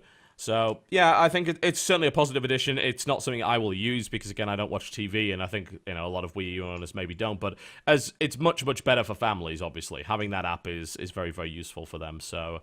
Yeah, it's good to see that that's finally coming in, and of course, it's never good to launch a console without the promised features, right? So, I'm pretty happy to see that that's there. But yeah, I mean, there's not a lot else to say about it, I guess. I will say, last week, my question about Wii U success in the future with games was brought up a ton this week, even though the answers were the exact same that I got from you guys, which was like, well, of course, the games were released 3 weeks after they were released on their consoles, but a lot of people on Reddit have been saying, like, you realize there's, like, 45 people playing Madden on the Wii U. Like, total 45. Mm-hmm. And so it's that whole thing happened again, which I think is going to be a trend for a while until the Wii U can show it has what it takes. Right. Yeah, so it'll be interesting to see what happens when we get an actual simultaneous release that is a big-budget title. But, I mean, you're gonna see a comparison between the amount of people playing online, and the Wii U is clearly going to be lower than that, right? I mean, for one thing, the Wii U is not necessarily being bought by people that play online in the first place. If you're a Wii fan, like, I hope you weren't a fan of playing online, because, my God, the online system was awful for that game. Well, I say game, the entire freaking console. So, and then you've got just less installed units. And if you're talking about, 500,000 or so installed in the US, which is about right, versus the number of installed PlayStation 3, I mean, it's not even close. So, yeah, it's going to be a while. I mean, goddamn, the PS3 last year it had an installed base of 15.4 million, and the Xbox 360 had an installed base of 25.4 million. That was in the US. So, that's so crazy. That's a lot of consoles in comparison to the Wii, so I could definitely see that being a problem. And, of course, it becomes a problem when it's not worth the money to port the games, right? Because there aren't enough players. Or they're just people that simply aren't buying those games. So it's a really interesting and kind of unique situation that we don't see an awful lot in consoles, where you get this really late generation release that's about the same power as what we currently have, and then you expect people to kind of switch their loyalty to that and port games and make them run well. So we will see. I think that's the thing that I'm excited. Even though I know that none of us here liked E3 last year. No, we didn't. I'm excited for this year's E3, because I feel like there's a potential for some big announcements. Even though I know it'll still be industry garbage and BS, I'm hoping Consoles, something big man. is coming around the corner. Yeah, I really hope so. I'm hoping. So, because if the Wii U is just the first in like this big long line of stuff, I hope that this year some major stuff comes out. We'll Every see. year we get teased a little bit. They're like, oh, they're definitely going to talk about the PS Million, and they're definitely going to talk about the Xbox 85. And I'm like, well, okay. And then at the last minute they say, oh, we're actually not going to announce anything, but here's some trailers that you've already seen. Yeah. I'm like, no! Yeah, pretty much. And of course, there's the worry that it'll be overly focused on motion control stuff, and like Microsoft has got a huge hard-on for the Kinect, and maybe even integrating the Kinect into the console next time around. And next-gen wise, if I'm not excited about anything, it's probably the PlayStation 4, because I know it will have Vita integration from the very start, which means I have an existing piece of hardware that will actually be useful with the next generation of hardware. Right. So, that to me is interesting. So similar to Wii U and its controller, you think it will be like Vita and so they'll hook up? You can essentially already do that on the PS3. It's just, it comes down to which games integrate it. You can do cross-play from the very start. I mean, the PS3 had integration with the PSP, where you could use it as like a rear-view mirror and shit for certain racing games, and you could control any cross-play game with your Vita. So if you need an extra controller, you just bust your Vita out. It's like, oh shit, I've got people over, I don't have enough controllers. It's okay, I can use my Vita as a controller, or I can play like PlayStation All-Stars on my Vita and play it against people on my PS3. Right. So, it can essentially do what Wii U can do anyway, and is also a gaming console. So I have a feeling that there's going to be a bigger push on that end, and I think that Sony's kind of going to be laughing all the way to the bank, saying, we don't have to do shit for our next generation because we already have a piece of hardware that can do that. Right. I don't see what would be so wrong with integrating the Kinect into the 360. I mean, I don't think that they're going to, because this way they can make money on a peripheral, but I don't see what would be wrong with it if they did that. The only thing I've got a problem with is convenience about where you put the console. I don't like to have my consoles out in front of you. I like to just tuck them away. I hadn't thought of that. That's the only. It would be nice if they could create a Kinect that actually functioned without being a completely useless piece of machinery. Like, if the Kinect, you could put it away and it still works somehow, that would be a technological leap forward, rather than like, you need a bar that sits right in front of your damn TV, and if you move out of range, like, the worst part is the way I have you were there when we were playing, both of you, when we were playing Star Wars Kinect. If you move an inch out of the range of the thing, it like drops you from the game, and the computer takes over. Right. It's like, give us a bigger range. Give us something. I don't know. I hope that it's that if they do have the Kinect, it's like Kinect X. It's the same, but it sounds cooler. And it's extreme. And sponsored by Mountain Dew. I would not be surprised at all, No. No, I would not, considering the cross-branding that's going on. Like, did you see that horribly obnoxious advert for Halo 4 with the Mountain Dew double XP thing? Oh God. That is just disgraceful. Here's the thing. I must be the single worst gamer in the world. Okay. That might be true, but I purchased Halo the very first day. Yeah. Have yet to put it in my Xbox 360. It's so fun. It's really fun. I'm so mad with myself. That's why I rarely actually buy games, because I never have time to play them. And I bought it. I was like, I'm going to rock this thing. Have yet to play it. And I'm mad at myself. And every time I'm like, I'm going to go play it, I get caught up in something else. It happens. Oh, well. I know. I feel left out. Like, the world has played it, but I haven't. I played every single Halo but this one. I'm like, I wonder what happens to Master Chief. Don't even know. Don't even know. Oh, well. It's supposed to be a good game, though. It's just, I don't want to control an FPS on a controller. It's really simple as that. So, if it happens to ever come to PC, I'll play it. If it doesn't, no biggie. I believe that's probably us about done for news. There's no point in even doing release dates, because, quite frankly, it's there isn't any. There are no releases coming out. We're pretty much... It's the end of the year! Yeah, it's also the end of the world, apparently, on the 21st. So, what's the that's point right. of trying to release games, forgot. right? Although I should remind people that as a result of the end of the year, a bunch of people are doing sales. GOG has I believe it is it's a sale for 75% off of a bunch of stuff. Witcher 2 is 75% off. All the Might and Magic series, 75% off. Stuff from Telltale is 80% off. FTL 50% off, Ultima 75% off, all sorts of really, really good stuff. So GOG.com is the place to go to check that one out. Also, we should mention the new Humble Bundle is out. We can talk about that.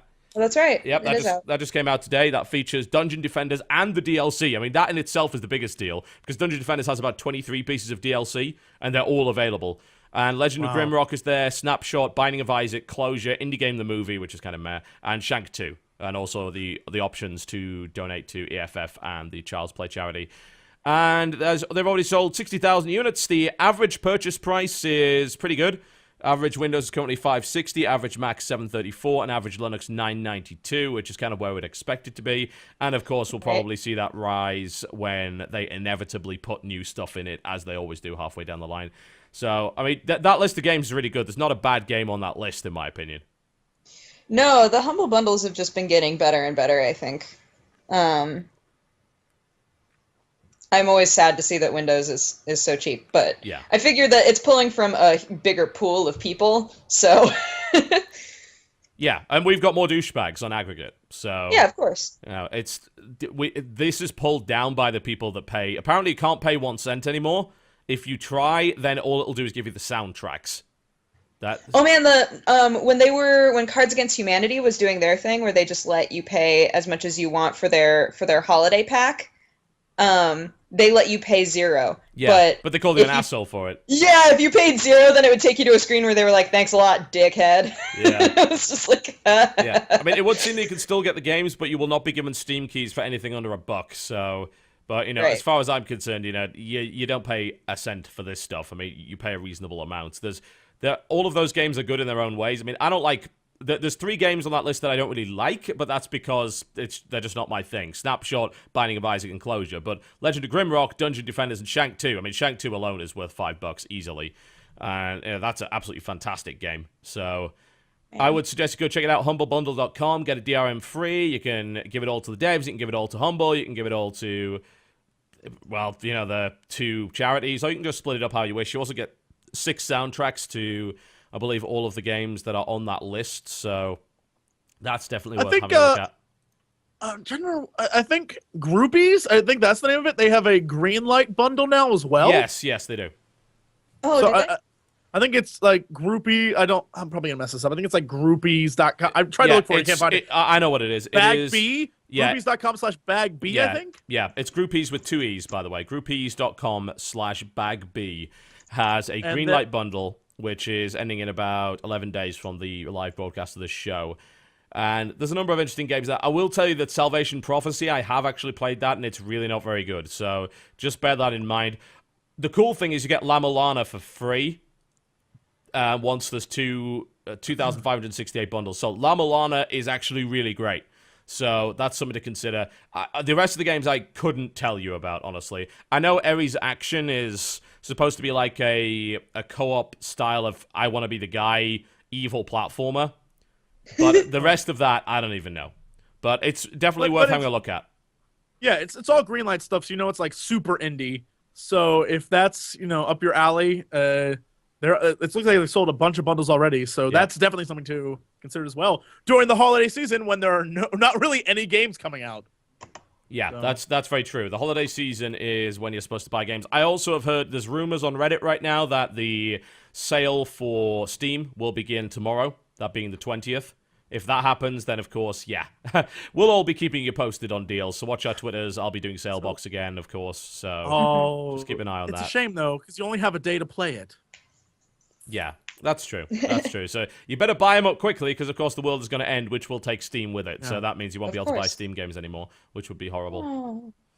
Maybe so many games are purchased, Steam goes sentient, and that's the end of the world. Mm-hmm. Oh, Robot Uprising that begins with Steam. We can only hope. Fingers crossed. Go robots. My money's on either robots or Asteroid. One of the two. Oh. Or Robot Asteroid. Oh, dang. See, now that the show Revolution has come out, a lot of people are saying, oh, but what if there's, like, an electrical pulse and all of the electricity goes out? Here's the thing. We'll have to get candles for a couple of hours? Oh, no. Here's the thing about Revolution. I want to point out, when that show first started, I absolutely hated it. Yet, for some reason, I kept watching. Season ended, and I'm like, I kind of love this show. I can't explain it. I don't know why. It's really stupid. I love it. I've only seen the first 2 episodes, and the main girl drives me insane. Right? Here's the thing, though. As time goes on, like, she becomes even more annoying. But the other characters are so much better that it's like, this show, there's something about... It's weird. And then now that they have flashbacks that are similar to Lost, I'm like, oh, no. I was just about to say, is it kind of like Jack and Kate in Lost? Because I hated Jack and Kate, but I loved all of the other characters. No, all the other characters, like, their backstory, even the bad guy backstories, like, the hooks are in and I can't get... I'm like, no. But the thing that is silly, it's a stupid premise for the show, is the power goes out. And I guess people think this is something that could really happen. The power goes out in the show, and they even talk about it in the show, like, couldn't you just rebuild technology and turn power back on, like create a new generator? And the whole premise is power just, like, electrical power just doesn't exist in the world anymore. Right. Which is a nonsense thing. Yeah. So even if there was, like, power went out, there'd be a few days of, like, chaos, borderline insanity, but eventually power would come back on. Like, it wouldn't be off ever. And so it's a stupid premise. The thing you have to worry about are the Mayan robots. When they come, we're screwed. And zombies. Mayan robot zombies riding asteroids. Then we're screwed. That's it. Then we're done. Oh, no. So, yeah. These are the things. They are indeed. I can't wait. I am so excited because the 21st is a Friday, which means I can do a Q&A video on Saturday, and I want to find, like, a gas mask and, like, fit it from a bunker and be like, I made this video before the world ended, so I don't know what's going on out there. I don't know if it went out yet. That would be brilliant. Oh, although you just spoiled the surprise now. But you have to come up with something just a little bit special. We will. No one's going to see this video before then. Someone has accurately pointed out that is not what we should be fearing. The Mayan robots that ride asteroids? No. We should be fearing the floating homicidal rucksacks. They will be coming, and how will we deal with them? How do you kill what is made of burlap? A good question. There's a video.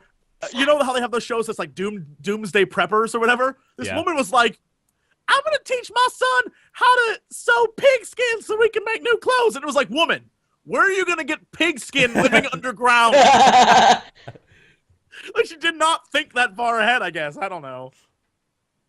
I can't wait. I was like, balls to it. At the end, if there's an end of the world, take me. I've lived a pretty great life. I'm ready. I have a mug that says Ormsby Cinema Insane. I'm good. I've done everything I need to do. So if we have anyone that's really talented, I would very much appreciate it if you were to waste some of your time drawing a cartoony image of me fleeing in terror from a floating rucksack, and I would probably, I'm just saying, that would probably be made into a poster or maybe just, like, put out as a wallpaper. That might be cool. You should put me in the background riding an asteroid with zombie. Yes. Oh, I was gonna say right, a Mayan robot zombie. Get on it. Lying in the background, like, yeehaw! Like, yeah. That's TGS design right there. Yeehaw! I'll be the woman underground that's trying to make clothes out of pigs. Yeah. I will feature your art somewhere on the channel. I maybe even might skin the channel with that for a day. That's so nothing but a 20-minute video of that image. Yeah, that will be a thing. So the world ends.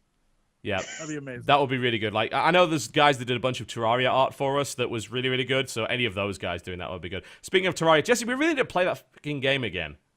We do. We really do. You say as though somebody else is keeping you from doing it. It really, the world does keep us from doing it. We always plan on doing it, and then, like, just stuff happens. Stuff happens. Tomorrow, tomorrow we're doing it. And then it's like, oh, I've had a shit day. Yeah, I can't do it tomorrow either because I'm on the Yogscast live stream for their charity drive. So I'll be streaming like 6 hours, and I'll probably be doing an endurance run of XCOM, most likely. So wow, look at you. Yeah. See if I can deal with 6 hours of XCOM without driving just tearing the remainder of my hair out over bugs and all sorts of bullshit dice rolls. Every once in a while, I have momentary mass jealousy at the Yogscast and their new music video. I love it, yet hate them because I love it. Oh, I haven't seen it yet. It's their good holiday video? Yes. I have yet to watch it. It's a great song, it's a great video, and I'm furious that it exists. I'm like, stop ruining this for me! I just want more viewers! Stop taking them all. Well, they're giving it to charity. It's cool. That charity drive so far has been so good. They've raised so much money already for Oxfam. I believe they're doing the whole bees thing this time around. Yeah. Yes, indeed. That's exactly what they're doing. JustGiving.com/Yogscast is the place to go for that. £144,000. Jesus Christ. I mean, that's over $200,000 raised, and they're not done yet. That's beyond crazy. It's really, really cool. That, you know what? That doesn't say as much as about the Oxcast as it does about the fans in general. Yeah, man. There's a lot of really nice people out there to donate that kind of money. So, Well, that's over double what they raised last year. So that's absolutely huge. And, of course, we're having a bee shortage, man, especially in the third world. You need honey. Bees are very useful. So, wax for candles. That's the one thing Einstein was right about. No more bees. Within a year, the world would pretty much be dead. Yeah. Without bees. Isn't that crazy? That's such a crazy thought. I think about that sometimes, and I'm like, fucking save the bees! You need the bees. Because, yeah, no bees, no flowers, no plant life, no animals, no us. Yep. Simple as that. That's messed up. Bees keep the world running. Bees! Think about that. Put that in your pipe and smoke it. That will blow your mind. Oh. Yep. Stop killing bees. Stop killing bees, dicks. Yep. You can kill yellow jackets all you want. Just stop they're killing douchebags. honey. They don't do anything useful, but yeah. Next time a bee gets near you, rather than screaming "not the bees" and freaking out, look at him and give him like a little salute, like "Thank you, sir." He's not going to go for you anyway. You know, that's something to consider. Unless you swat at it. Right, here's the thing, right? Here's the thing you got to consider about a bee. You, yourself, have to be important enough for another animal to willingly sacrifice its life just to piss you off. Now, you are not that important. None of you are. So just consider that a bee doesn't actually want to sting you. It really doesn't. So as long as you don't screw around, then that's fine. Hornets, on the other hand, they're douchebags. It's all about you. Yeah. Hornets are the dicks of the internet. Or the internet. Hornets are the dicks of the internet. Internet, insect, whatever. I imagine they're at home and their little hornet computers like, your video sucks. That explains so much. The assholes, trolls are... All trolls are actually hornets. We never saw it coming. Oh my god. They have to work in tandem because it takes a long time to type one anything on out each with no key. fingers. I'll jump up and down. Yeah, pretty much. You know, they just stab the keyboard over and over again with their stingers, and that's how they type in those horrible messages that you get. You cut open a hornet nest and it's just a giant keyboard and a Wi-Fi connection. That's why all of the words are typically spelled wrong, because sometimes they have to just leave out vowels. Yeah. It makes so much sense. That's the conspiracy. Hornets! Makes perfect sense. It's a beautiful thing. Fucking hornets, man. How do they work?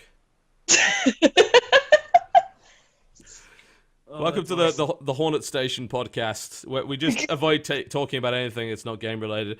I think like after the break, what's most likely going to happen is we're going to do an hour of Game of the Year stuff. I mean, are you guys up for that? That sound reasonable? Sure. Let's talk about Games of the Year. Yeah, I mean, everyone's going to do it anyway, so we might as well get ours out of the way before everyone else does it. So Yeah. now will be time for a break, because we're pretty much out of meaningful news and nothing worthwhile is coming out in the next couple of weeks. So you're watching the Game Station podcast. We will be right back. Do not go anywhere.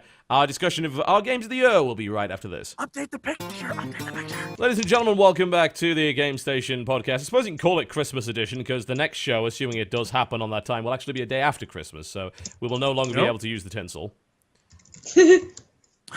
But it'll be Boxing Day, right? It will be Boxing Day, yeah. So we put wow. boxing gloves all around the edge. Damn right. Yeah. I don't think that's how it works. No, that's not what Boxing Day is. But we use that as an excuse. You know, that's totally fine, Totally. as far as I'm concerned.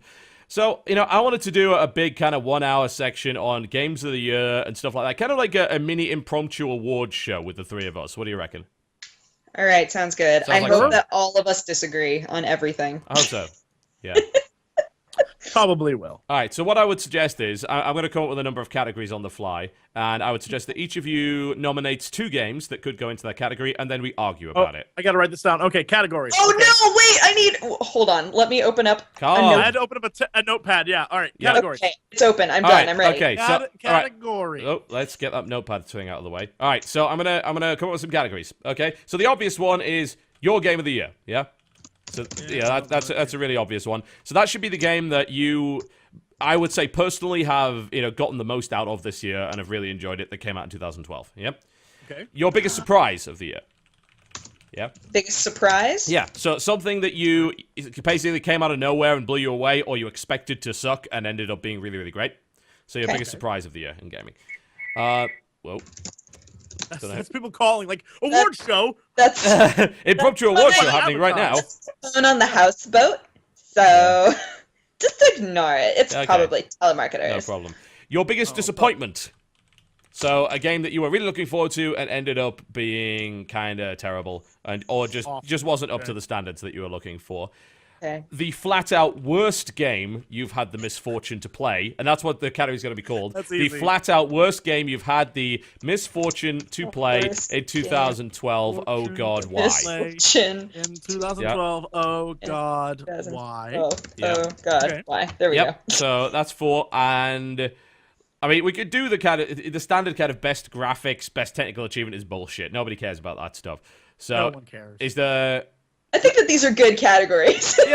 yeah. Let's just do that. Let's make it nice and subjective and easy because. Man. Okay. All right. So we'll start. We should start off, I think, with biggest disappointment of the year and end with your game of the year. Okay. Wait. Let me think on this. We have to come up with 2 because I only have 1 for biggest disappointment. That's fine. If you've only got 1 for biggest disappointment, then you can throw 1 at us. What do we got? Yeah. All right. Diablo 3. That is my biggest disappointment of the year. Diablo 3 had such potential, and I loved it, and I loved the Diablo universe, but the game and the way it was handled was kind of a disappointment. It wasn't bad, it just disappointed me. Okay. And so that's definitely my disappointment of the year. I absolutely agree with that. It's kind of hard to argue with it, honestly. It's just, as you said... I would be hard-pressed to think of another game that I had built up enough in my mind that it was legitimately disappointing to play. Yeah. I don't think it really... I was going to say, I don't think it really comes into my list of biggest disappointments because kind of following the development, I was never that big into Diablo 2 anyway, so honestly, I didn't have that kind of hype going into it, so when I did play it and found it disappointing, it was like, meh. I was kind of expecting that anyway. I like how chat's mad at me because I gave an answer that you cannot argue with. Like, there's no argument there. Like, well, I'm sorry, that's my biggest disappointment. Well, yeah. That game let me down because I was so excited for it to be awesome, and it just wasn't. And it's the fact that I knew what the game was going to be. I knew how it plays. It plays the exact same way all the other Diablo games played, but the whole process of playing it, when the story was bad and when the characters are unlikable and everything about it, it drags down the rest of the game. You can play a game repeatedly over and over again if you like what you're doing. But when a major character who is beloved is murdered by Rita Repulsa in the first act, it is freaking annoying. And then the one character who's supposed to be the redeeming character, Leah, goes on to not be just a total stone cold bitch the rest of the game. And you're like, there's nothing likable about what you've created. And it's really depressing. Really depressing. So. I have a second game that I wrote down. All right. That I think you will both agree with. Sure, what do you got? Dear Esther. Yes. It was another game that I was like, oh, this looks like it could be pretty cool. Everybody really likes it. I'm excited to play a story-based, mod. And then it just wound up being so just like... It's a press W simulator. And it simulates pressing W very well, but nothing else. Yeah. That was really horrible. I mean, it barely even qualifies as a game. I've made that argument many times. I got a lot of hate for saying that, but at the end of the day, if all you do is press W, there's no actual gameplay elements in it, then yeah, Dear Esther definitely qualifies. That's pretty high up on the list, I would say. We will add that. Can we add? Of course we can. People are saying that we should add Resident Evil 6, but I would say that wasn't a disappointment. I would say that's just a horrible game. Was there really a lot of build up for Resident Evil 6 amongst us three? I mean, that certainly wasn't for me. No, I've never really cared about it. Resident Evil 5 sealed that franchise's fate, and the movies. The movies are god-awful. And I see every one of them, because they're that terrible. It blows my mind that they still keep making them. And they keep making a ton of money. Yeah. It's just it's like I'm trying to think of some examples. It's like the Jason movies, yeah. Like basically none of those movies are any good aside from maybe the first one. They keep making it because people keep wanting to watch those same characters do stupid shit in slightly different scenarios over and over again. That's what Resident Evil is in a nutshell. That and Mila Jovovich. It's helpful. Yeah, you know. Okay, here's one. Here's a good one. This is definitely disappointment. Mass Effect 3. Disappointment. Okay. Interesting. Now, I think we're probably disappointed in it for different reasons, because I didn't play it, but I have watched the whole freaking game. I basically watched everything on YouTube. I've read everything about it. I didn't buy it because, as I said, I was boycotting it.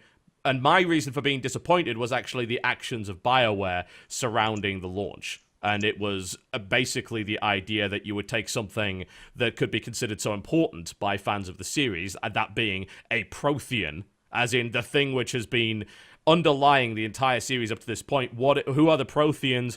What is it all about? You never see one, and then finally in Mass Effect 3 it says, oh, you can have one of your own, as long as you pay us a little bit of money. And the fact that it was, of course, day one DLC. So that, to me, was hugely disappointing. And the endings I have watched, and I've also watched the extended endings, and they are bullshit. Both of them are bullshit. To me, that's what makes it disappointing. The game itself, pretty good. The ending, not worthy of the franchise they created. It's a ham-fisted sort of like, you never know. It's Deus Ex Machina. That's what it is. It's just, it throws it in and says, oh, you know this character that... Actually, Angry Joe did a really good piece on this, and the most salient point he made on this is that your entire fate, the wrap-up of like 100 hours of gameplay, the multiple years that you've spent being immersed in this franchise, comes down to a character you've never met that barely says like 20 lines and explains absolutely nothing to you. And gives you three choices. Supposed to accept it? Yeah. Yeah, that's after really an entire awful. series of questioning everything that was going on, you were supposed to accept the words of some freaking hologram bullshit, whatever the hell it is. So, yeah, I would say that, that probably doesn't tar the rest of the game for a lot of people, but I having watched the endings, it definitely tarred the series for me, as someone that shouted from the rooftops about how good Mass Effect 1 and 2 was. Yeah, that can go to hell. So, to me, that definitely deserves a spot on the list. There's got to be other ones that I can't remember. Like, I can think of a lot of really bad games, but none that were necessarily disappointing. Yeah. I can bring up one, actually. I will say flat out that Borderlands 2 was a disappointment to me. Really? Yeah. Oh, I loved that game. Yeah, this is where we're actually going to start to get some disagreements here. Borderlands 2... The reason Borderlands 2 was a disappointment to me is because they really didn't advance the actual series and didn't actually improve the problems that the original had. It was essentially more of the same, and this time around it was actually even less friendly for single player. And it might sound ridiculous because, it's a co-op game, no one plays a single player. Actually, never underestimate the number of people that play supposedly co-op games single player. Lots of people do. Oh, absolutely. I'm that person. I was most games that are supposed to be co-op, I play by myself. Yeah, I was definitely one of those people, and... To me, Borderlands 2 did not improve any of the problems I had with the original game at all. It really, really did not. I mean, the questing was horribly bland. There's no question about that. The weapons variety was supposed to have increased. It really didn't all that much. The character development was just kind of nonsense. I don't really know why people love Handsome Jack. I mean, people say, it's one of the best antagonists of the year. It's like, no. No, if you want a good antagonist, you go and have a look at Far Cry 3. He is just a guy that spouts nerd stuff. Yeah, he spouts stuff that it's populist, it's crowd-pleasing, meme-worthy bullshit. Yeah, he's entertaining, but that does not entertainment does not necessarily mean he's a good villain. Exactly. Like, Boss is a character who you truly hate. Yeah. Because he is a bad human being. Handsome Jack is silly. He's fun. The things he say, you're like, oh, that Handsome Jack, right? I can't wait to kill him. But there's no emotional investment in him being a bad guy. No. Yeah. I mean. Other aspects of it is, they didn't make the actual RPG aspect of it any more complicated. It's still just one ability. It's still a case of shoot until this thing dies over and over and over again. And it's also in 4-player co-op ridiculously bullet spongy beyond all manner of reasonable. Like, how many shots is it going to take to kill this frickin' thing? I absolutely despise the notion of shooting something in the head over and over again and having it not die. It gets on my nerves in the worst kind of way. And there are good things to say about it. The PC port was really good this time around, whereas the first one was really bad. So all credit to them this time. They actually managed to nail that pretty well. And it's a nice, colorful world, but they didn't go anywhere with it. It's barely even a sequel. It's more of the same, and it ignored the faults that the original had in the first place. It just didn't improve on the parts that I hoped they would improve upon. So to me, Borderlands 2 was a big disappointment from someone that really loved the original. Mm-hmm. I found it to just be very entertaining the whole time through. I realized that it was more of the same, but that's kind of what I wanted. I wanted more Borderlands, Yeah, that's the big difference, isn't it? There are a lot of people that wanted that. Yeah. So I wound up being very satisfied by it and having a lot of fun with it. Yeah. But I totally understand your criticism. Yeah, it's hard to criticize the game as being a bad game because it clearly isn't. But the problems that I have with it are kind of subjective in that some people really wanted that stuff, some people really didn't.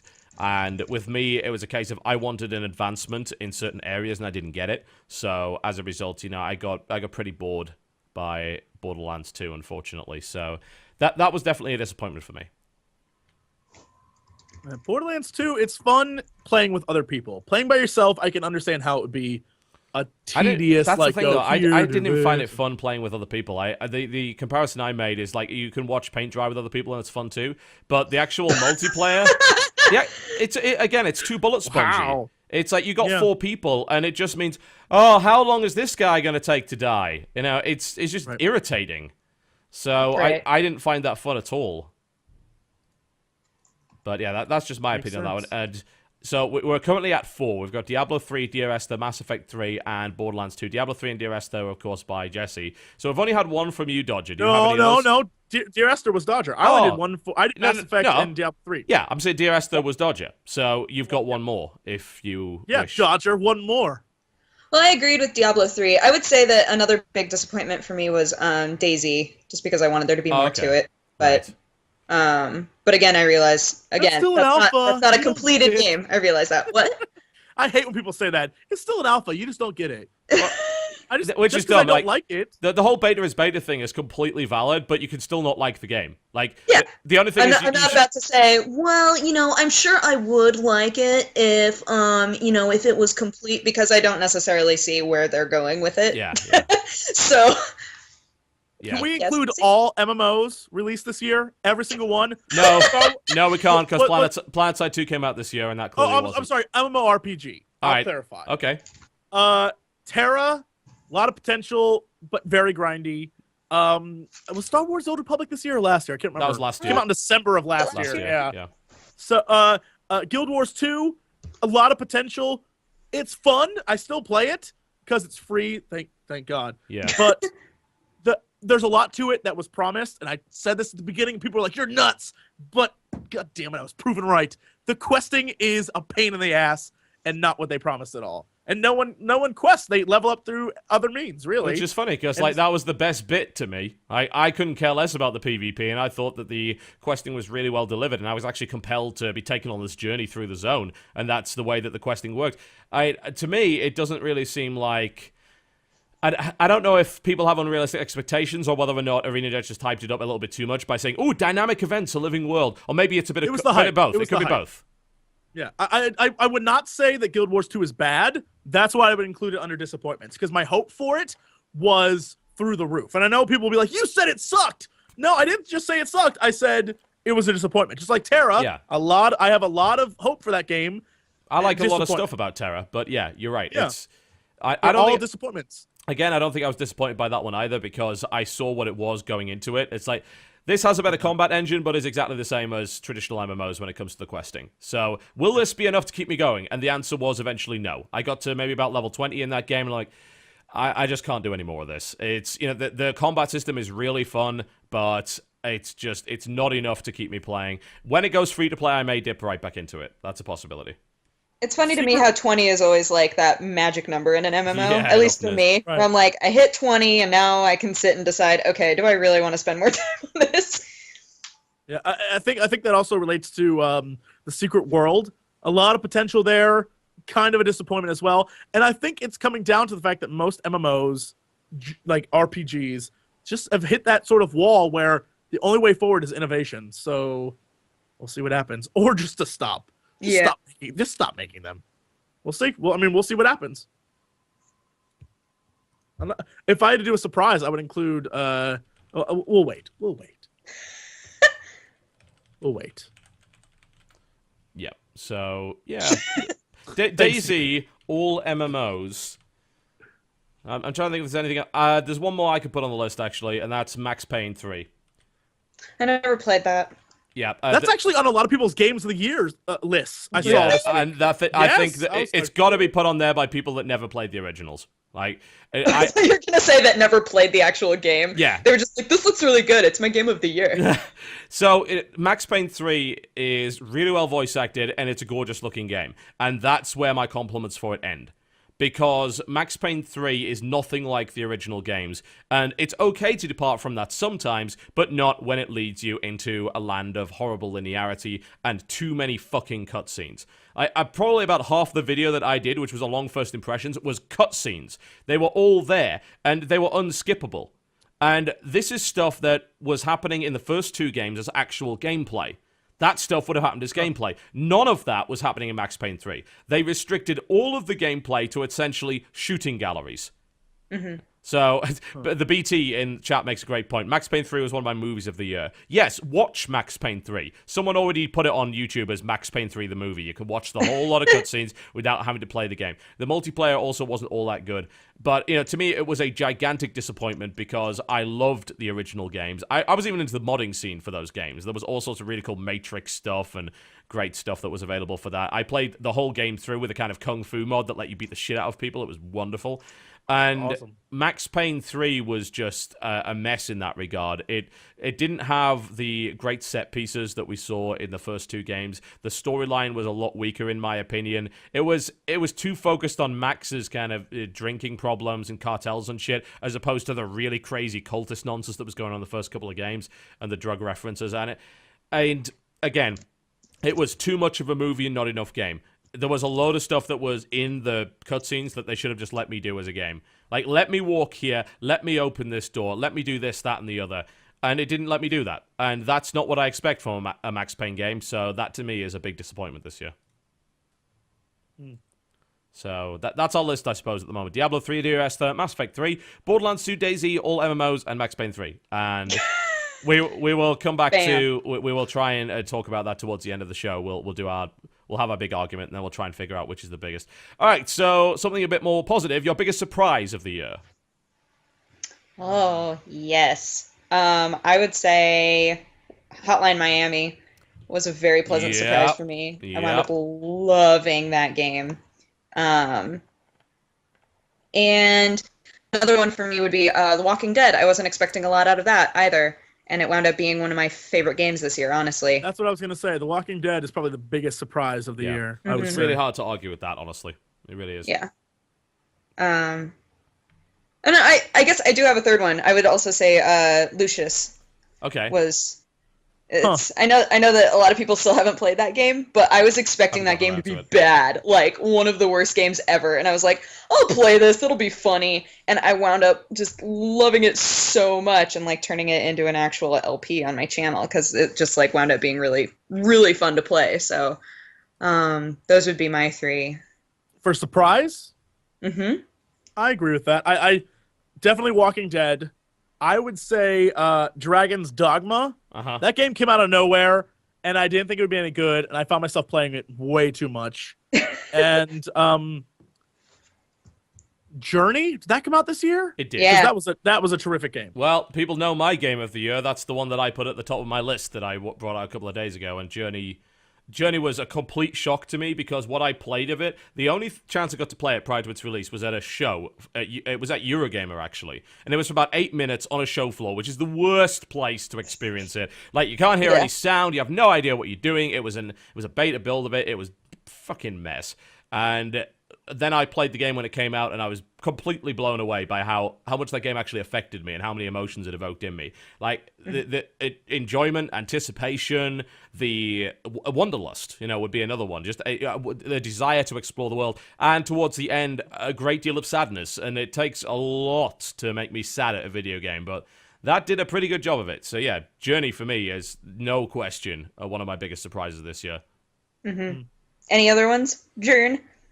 Anything that actually came out this year was really... I guess Persona 4, actually, because as someone that just doesn't play JRPGs, the fact that I got so into Persona 4 Golden, especially after the first 2 hours, I was so ridiculously highly linear, then... Persona 4 Golden is definitely a big surprise for me this year. I didn't expect to like that. It has rekindled my desire to play more JRPGs. I picked up a couple of PS1 classics on the Vita. I got Vagrant Story and I got Parasite Eve. And I want to play both of those because I never really got the chance to play them on PlayStation. Oh, so. Vagrant Story, so good. Yeah, so good. Yeah. The gameplay a little wonky, story stellar. Yup. No question about that. So that brings us to about 6. Hotline Miami, Walking Dead, Lucius, Dragon's Dogma, Journey, and Persona 4 Golden. So yeah, we can come back to that momentarily. So what is the flat out worst game you've had the misfortune to play in 2012? Oh God, why? Oh yeah, you forgot the oh God, why? Go for it, Jesse. It's so bad that it's good though. Definitely Revelations 2012. It's singularly the worst game ever made, yet so good that did that come out this year? Yeah. It did. Yes, it did. What? I thought that it was an old game. No. No, it's so bad that it's good. I can't say that it's like I can look at you and say it's the worst game ever, but it's so bad it's good. Like it's to the point of nonsense good. I can't even think about it. I mean, that's definitely on the top of my list. I have to think about other ones though. I don't know. Well, I mean, I will easily say it just War Z is one of the worst games I've had the misfortune to play. There's no question about that. And I don't need to repeat why, because you already know, but I'm definitely putting War Z on that list. For those of you who weren't here for the beginning of the podcast, feel free to watch the VOD later, as it's about 20 minutes worth of how War Z is terrible. Yeah, so War Z is definitely on my list there. And yeah, I mean, that's almost kind of a disappointment, because I'm intrigued by the notion behind those games, and yet nothing's executed all that well yet. That includes DayZ, I might add. So we'll see where that goes. I'll throw one out. Operation Raccoon City, I thought was a fucking terrible. Could you tell us all why? Because I would love to hear a succinct opinion on as to why this game is actually awful. Okay, I know that I shouldn't bitch about the controls because all games are going to have like some things that are different, but the controls to me didn't seem to make sense for a shooter. And all of the scenarios in which it turned into a QTE situation, it didn't play out correctly. Like I'm trying to think of how to explain this correctly. Like, go on. I know I'm so bad at this. Every time I'm expected to talk more than like for 5 seconds, I get all tripped up. The game almost seemed like it got confused with itself. Like, you would go into a scenario where something was supposed to happen, and it would happen so quickly that by the time you tried to do what the game was telling you to do, it just wouldn't let you get past it. God, that's such a vague way to say that. Oh, the mechanics of it were really buggy. That would be. How come all like I feel bad because you have like valid reasons why your games suck. Every game that sucked to me, I ended up loving in the end. Like Star Wars Connect, horrible game, should not have ever been made. One of my single favorite things. I just love bad things. Like things that suck, I enjoy a great deal. Yeah. I think that if the game gives me enough entertainment value, then it's totally worth it. It's totally worth being like, God, this game is so bad that it's good. But you have to acknowledge that they are, and like you feel that way because you're like, oh, this is silly bad. But they are inherently bad. Like Steel Battalion Heavy Armor, that game was an atrocious. Terrible. But the fact that you can fist bump the dude in the tank with you, with your Connect, like fist bump, bro, that's hilarious. On every level, that is funny. Like that's a meme now. The fact that you can fist bump a dude in a tank, that's a meme. I guess like the other thing piggybacking off of that, one of the things that made me not care to really push through it and see if I could find some entertainment value out of it was that it didn't give you any storyline to care about. Like, another terrible game that I played this year was Game of Thrones, and that game gave you so many cutscenes and such dry gameplay that you had all this story that you didn't really care about, whereas with Operation Raccoon City, they gave you no story, so you didn't care about it. And I was just like, So I don't know. They gave you nothing to grasp onto, and then really buggy controls, and that was my problem with it. Seems like I forgot. Okay. BT in chat reminded me. Surprisingly, your Ad McPixel. I loved that game. One of my single biggest surprises of the year. That game was so simple yet ridiculously funny. Yeah, we can put that one on there. No problem. All right, for Good job, me, BT. I can put Slender on the list because it's a really fucking awful game. Not only that, but it spawned a cancer on YouTube. So as far as I'm concerned, that's something that needs to be dealt with. Slender quoted TV. Slender was so bad it spawned cancer on YouTube. It really has. And, you know, my justification for this is quite simple. It's essentially a really awful freeware game, right? And you could forgive it for that because it's free, someone just knocked it together, but it is the outright obsession with that game, the cult that has been created surrounding it, that has also spawned a absolute island load of awful content for YouTube. The game is legitimately terrible. It really is. And all of the jump scare games that have been made after this trying to emulate it are just as bad. Nothing happens. Nothing happens. It is a really awful video game, and yet it has spawned so much nonsense. It really, really has, from YouTubers all over the place. And the very fact that the game exists is terrible and has spawned that much content means that I have got to name it, like, the flat-out worst game I've had the misfortune to play. I've played it, and it is almost Dear Esther in how bad it is. Almost. Not quite, because Dear Esther doesn't actually have any gameplay in it. At least Slender has some gameplay, like you can lose. But aside from that, the game is flat-out terrible in every way. So I definitely add that to the list.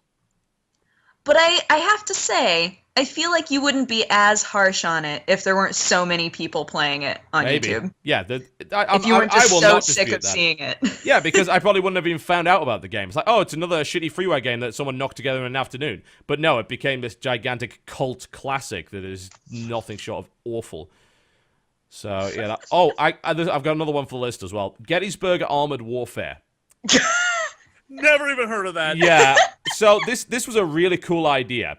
The idea was that the American Civil War never ended, and there was futuristic units and airships and shit. What a cool idea. And you could play this big multiplayer where you're able to possess any unit and fight it out in this big multiplayer battleground. The game barely worked. Like, it was a great concept that was horribly executed in every possible regard.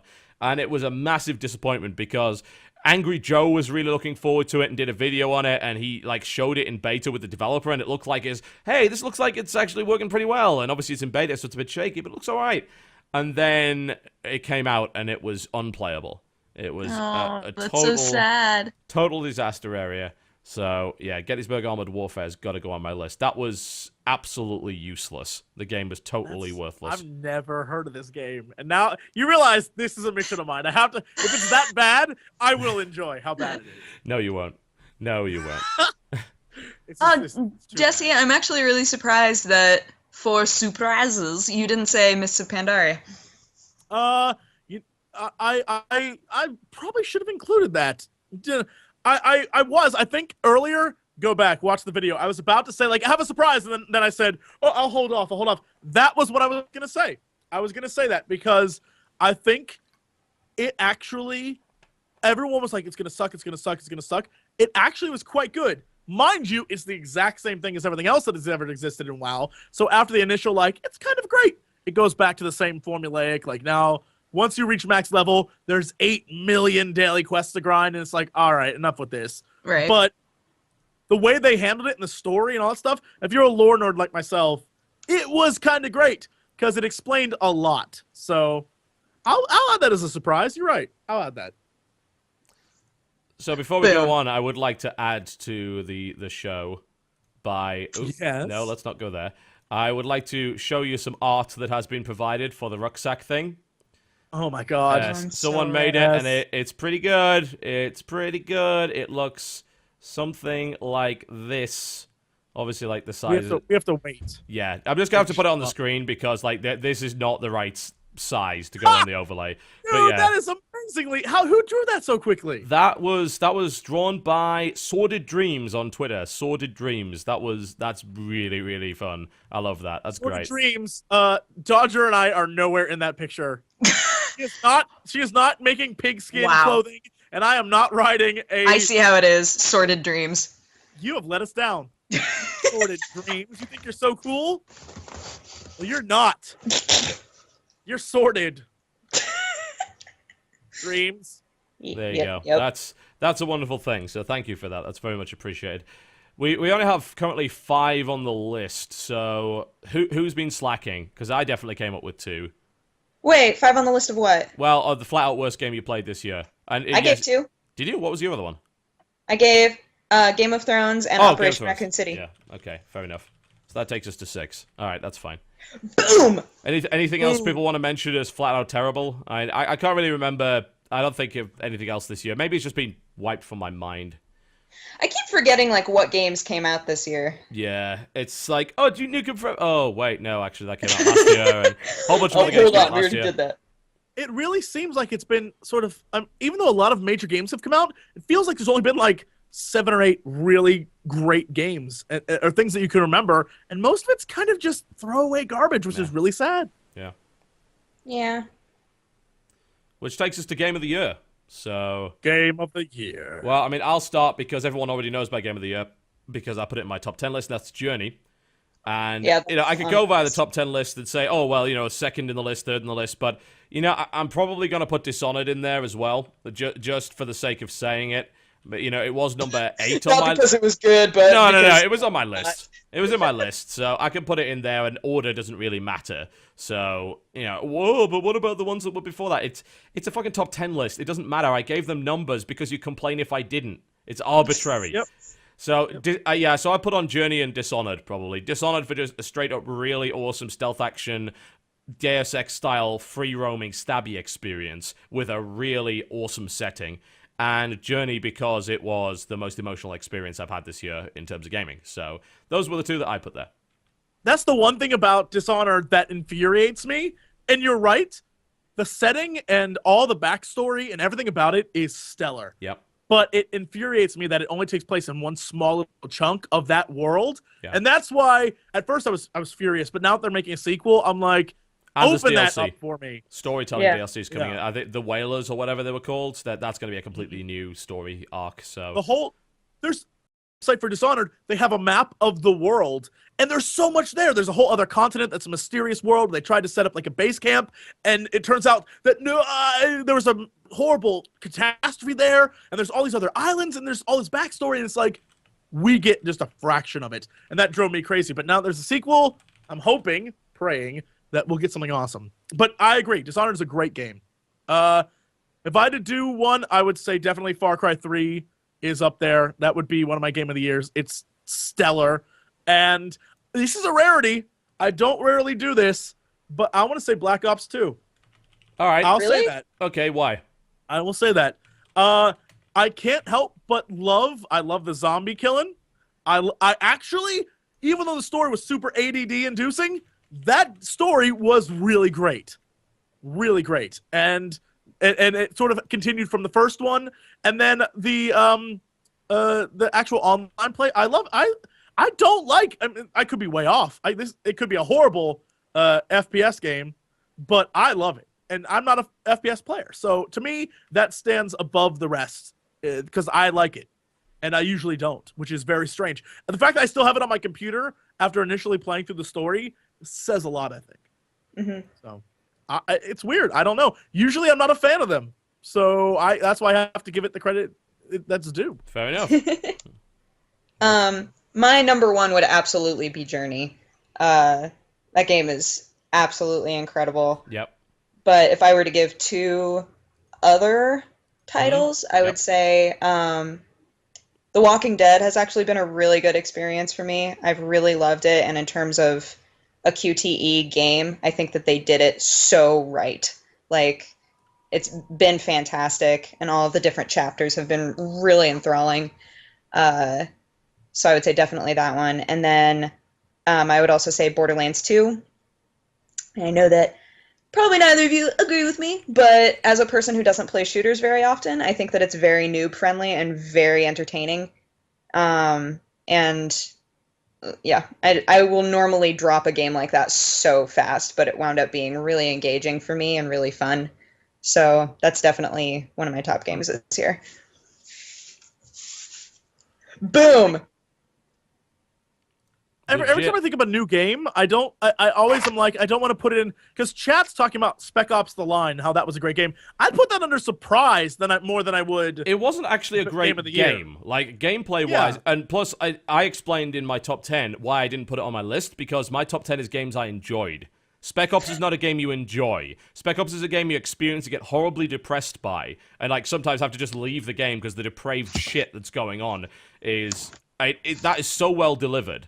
It makes if Journey was the game that made me feel like the biggest range of emotions, Spec Ops was the game that made me feel the most sick to my stomach when playing it. Because you can talk about video game violence being very much completely fictional and not really mattering in any way, but they went out of their way to make that violence matter to you and to make it affect you in some way. If you played through that game and you just blasted your way through it saying, this is a great third-person shooter, isn't this awesome and edgy, then you completely played it wrong and you're probably a sociopath.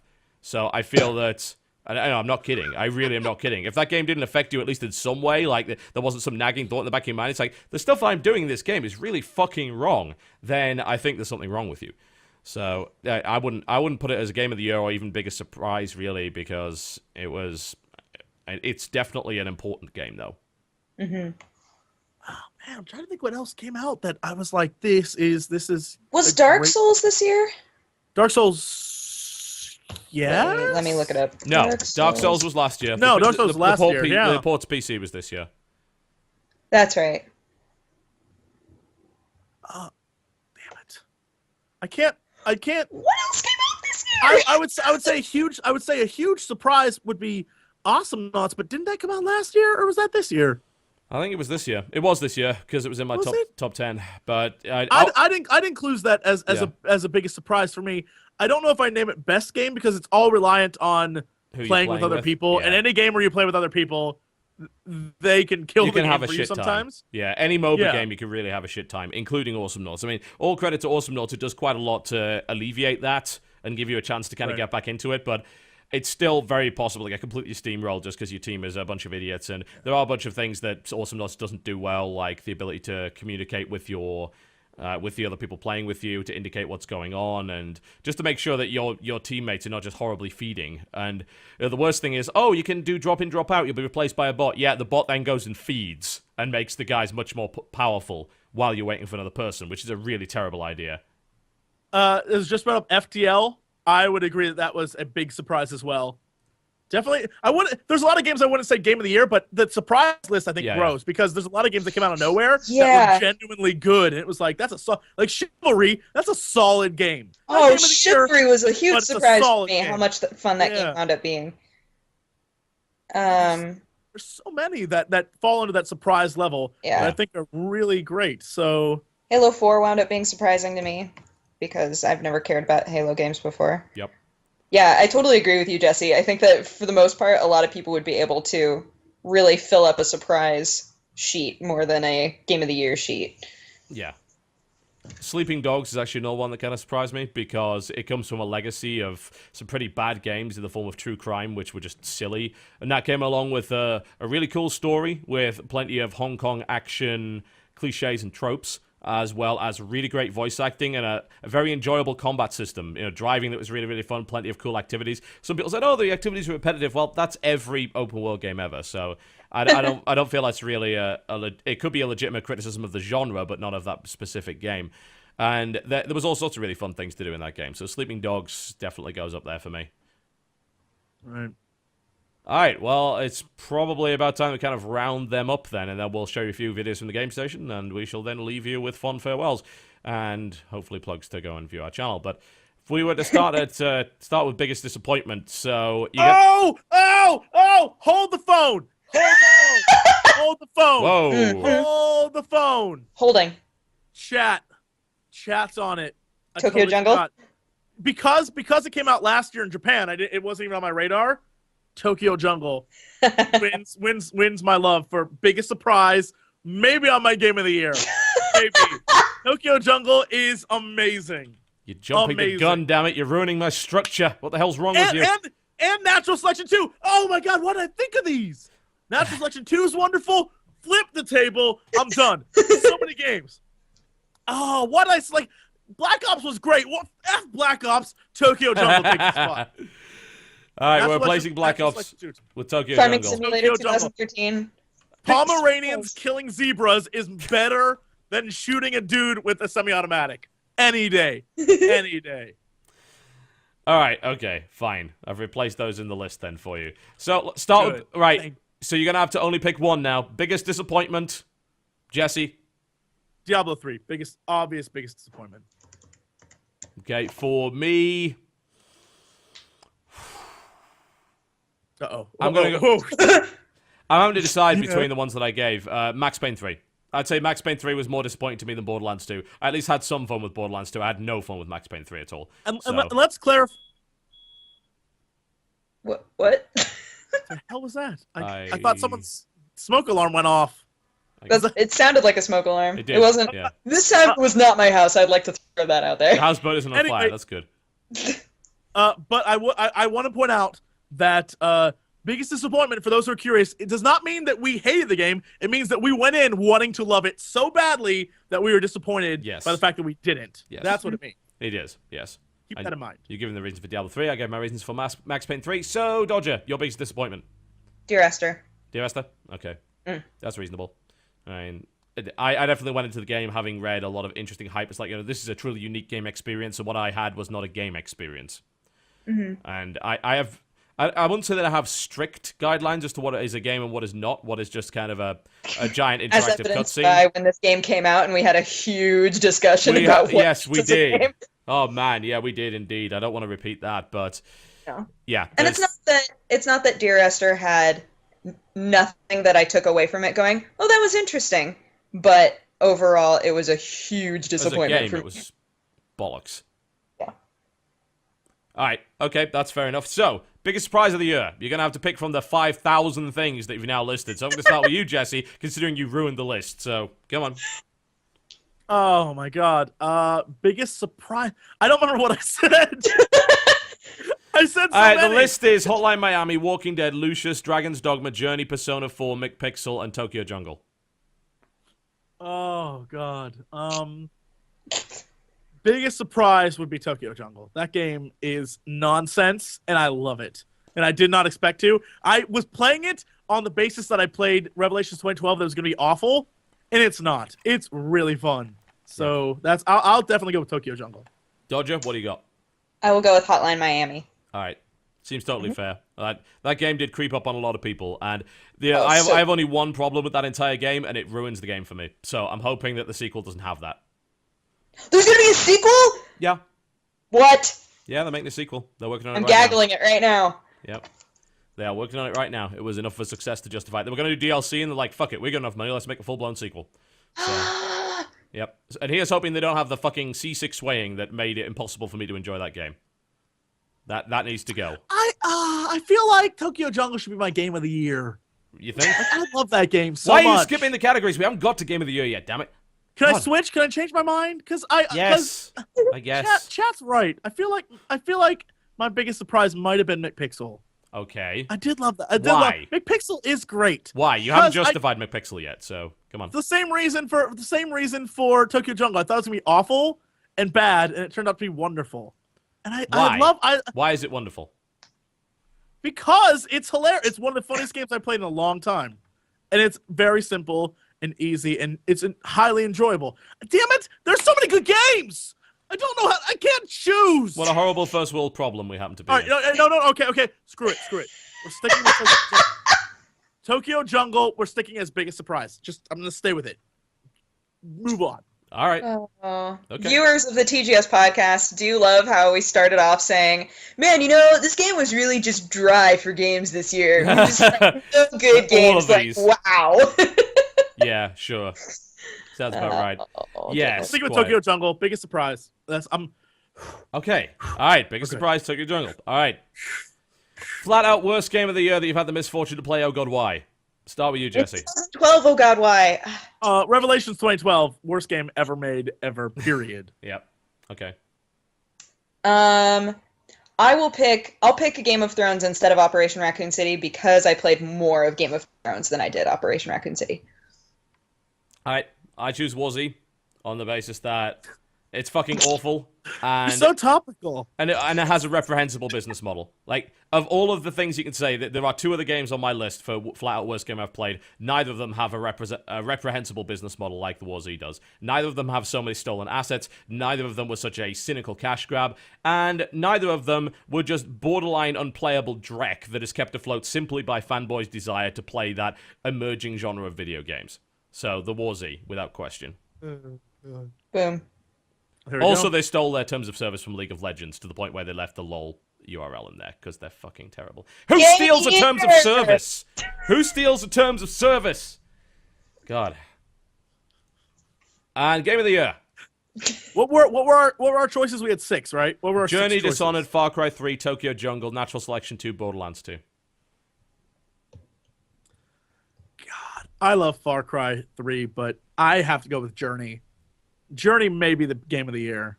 So good. And I have to agree with you. That's my game of the year. Everyone already knows that. I can't really change it now. I'll put out a fucking top 10 list. So, Dodger, will you be the dissenting voice? Oh, Journey was my game of the year, too. Absolutely. Yep. Far Cry 3's so good, but Journey is just, for not a single word said, it has more emotion than 90% of the games that came out this year. And gameplay-wise and everything, it's stellar. Well, it tells a story in a great way as well. The comparison I like to make between like Dear Esther and Journey is that Journey's a video game that feels good to play and yet delivers a story, whereas Dear Esther is an awful lot of... What's the best... God, the words completely disappeared from my... Exposition. Yeah, that's a game based on nothing but exposition that's kind of shoved in your face all the time because it's constantly read to you. And it's also not a game. It doesn't have any good gameplay elements to it. So Journey marries gameplay with story, with art in a way that no other game has actually done previously, which is it's fantastic. And it has really good replayability to me. Yes, it actually I replayed does, that game maybe 5 different times. Yep. So. Yep. Sadly, it is PS3 exclusive because Sony paid for it. So, good guy Sony, they funded one of the best games ever made, in my opinion. So, yep. It's pretty good. But I do think that everybody should play The Walking Dead. At least play the first episode of it and see if you like it. You can get the first episode. Can't you get the first episode for free on iOS? So that's an option. I think you can. And man, wasn't the entire thing supposed to be released this month? Like as one? Yeah, they just did. Yeah, they released the whole thing since it just wrapped up. Even though, I don't want to spoil anything, but the ending is open-ish. We can hope for a sequel game. Yeah, I can't say anything else. We can hope for a sequel game. Word. Yep. Boom! There it is. We did it. Yeah, that's our list. We've done it. That's our award show. Yeah, that's about as much effort as everyone else puts into their award show. They just pretend because they have nicer graphics. Simple as that. So, let us do a little roundup from TGS for the final time before Christmas, shall we not? So, Jesse Cox, what do you have? Have you found something good on the network? Tell us more. I did find something good. It's actually a pretty great sort of, I guess, trailer analysis of Dark Souls, the new one, taken from the Video Game Awards, which is one of the few things the Video Game Awards has is the trailers for games like that's actually they did Skyrim only reason to watch it. Yeah, if you want to see like new video games, well, Hurricane has like a massive. I'm going to take this footage and break it down and go over every like little break it down, little ounce of and that I love because it's right up there along the lines of people who look at alternate reality game stuff or especially the new Star Trek trailer that just came out where because of what the cast and crew and J.J. Abrams and they all said, like, the villain's a character you all know, right? And everyone was like, oh my god. So they broke down the trailer trying to find out if it was like Khan or who it was. Yeah. And no one has a clue who this guy is. And then the name they gave makes no sense. So now it's all conspiracy. It's the exact same thing with this video, and that's why I love it. All right, let's take a look, shall we?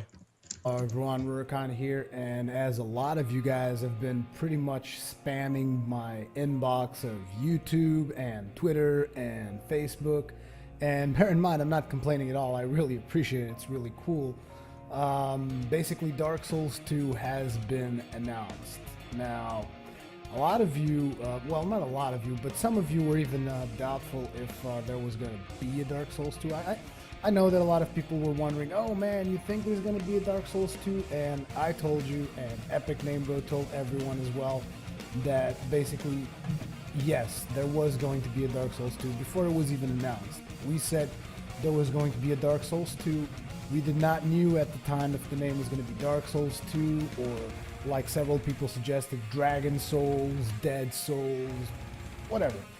But basically my point is we knew there was going to be a Dark Souls 2 simply because Dark Souls had a huge success. As a matter of fact, it had a huge success that its own success led to some pretty groundbreaking developments, which is a console exclusive title actually got ported into the PC through the sheer power of the community. So I mean, I think that not only Dark Souls has one of the best gaming communities of all times, it also, I mean, it's a very tight-knit community. It is a community that is focused around mostly helping each other, where a lot, well, there's obviously always going to be an asshole or two, but basically the community itself is amazing, and they tend to be more on the positive side than on the negative side. That's what I think anyway. So obviously there was going to be a Dark Souls 2 because there was just too much success for it not to happen.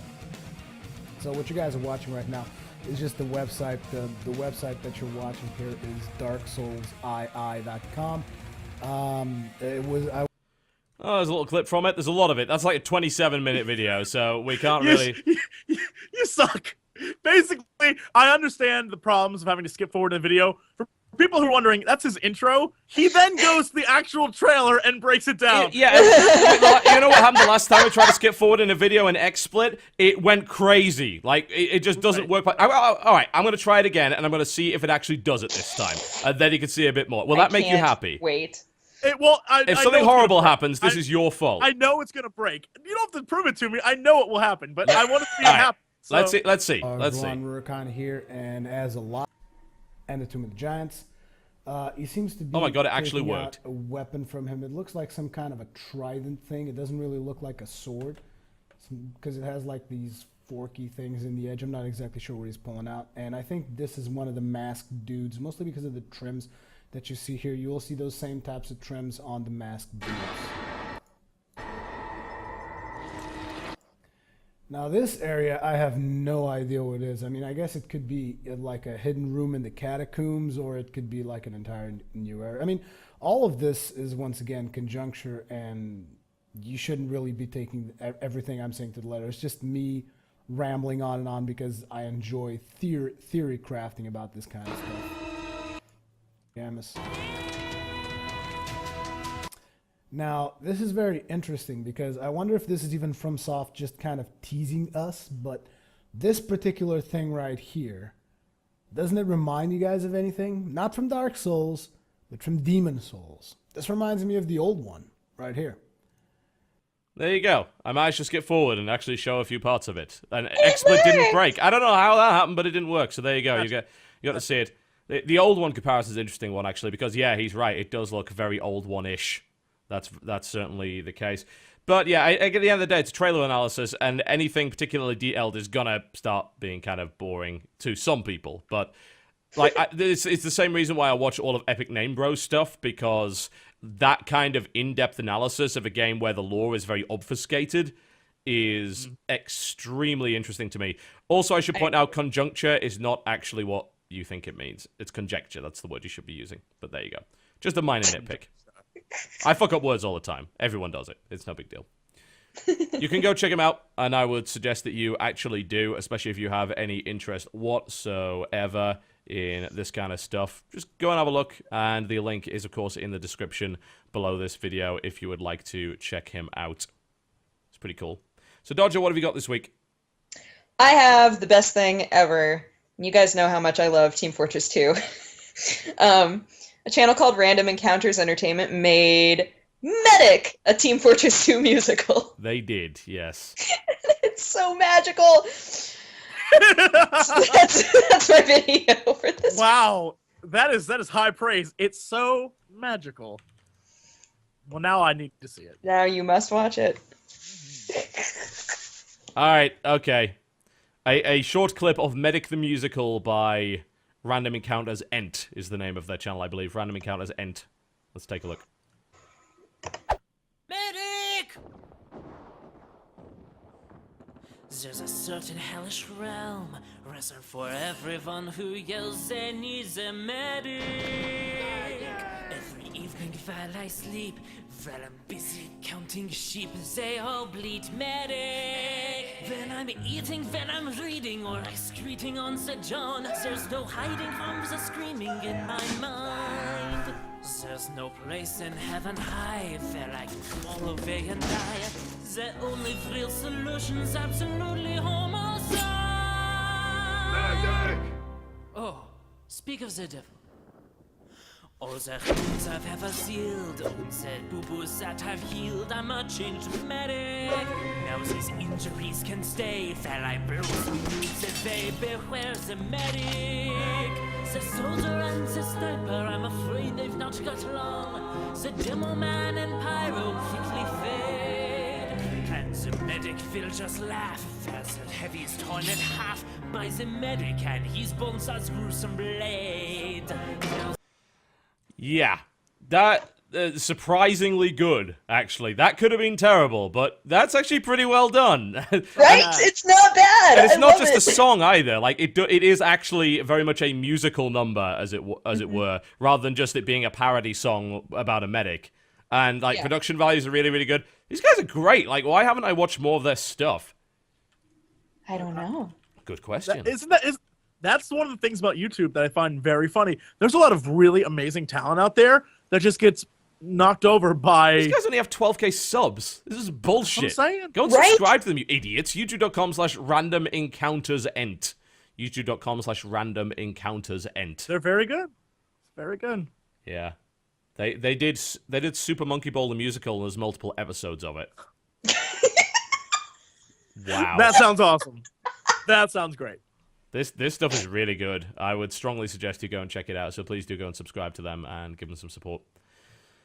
Alright, what's my choice? Well, I'm going to go back to the Aussie Gamer, because he's come back and he's doing Assassin's Creed 3 stuff, and that alone is enough reason for me to... Well, I wouldn't say squeak, because I don't You do that, but love him in conjunction with Assassin's Creed, always. yeah, anything he ever does with Assassin's Creed, or anything that involves assassination, because his Hitman Let's Play was like one of the best I've ever watched as well. The Aussie Gamer has started doing his deathmatch stuff for Assassin's Creed 3, and it is nothing short of wonderful, and of course contains strong Aussie language, so let's take a look.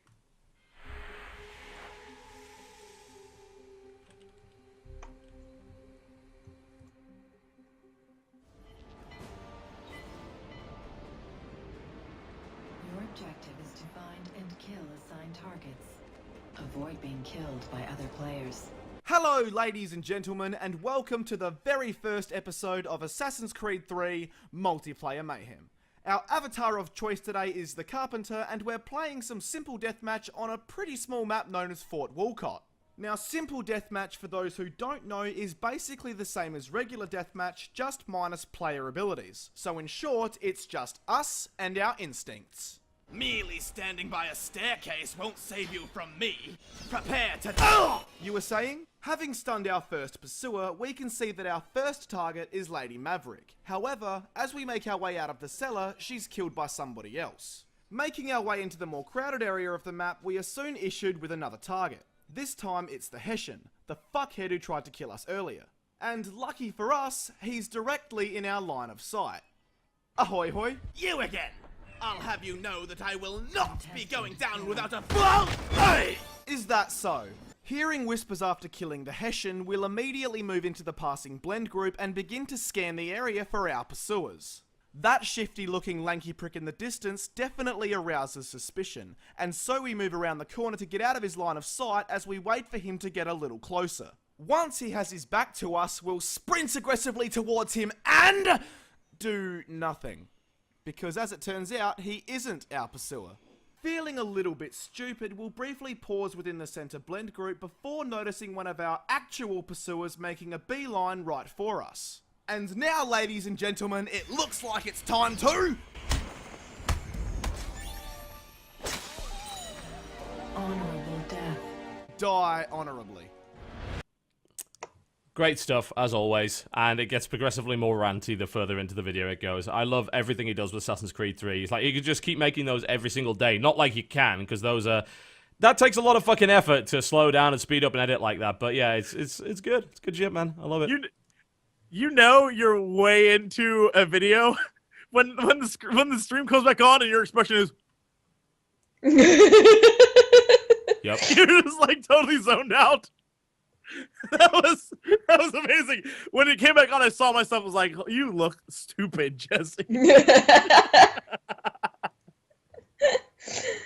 Oh. I was into it. I loved that video. That was great. That was good. Check it out. YouTube.com/TheAussieGamer with 2 Zs. That is the way to go.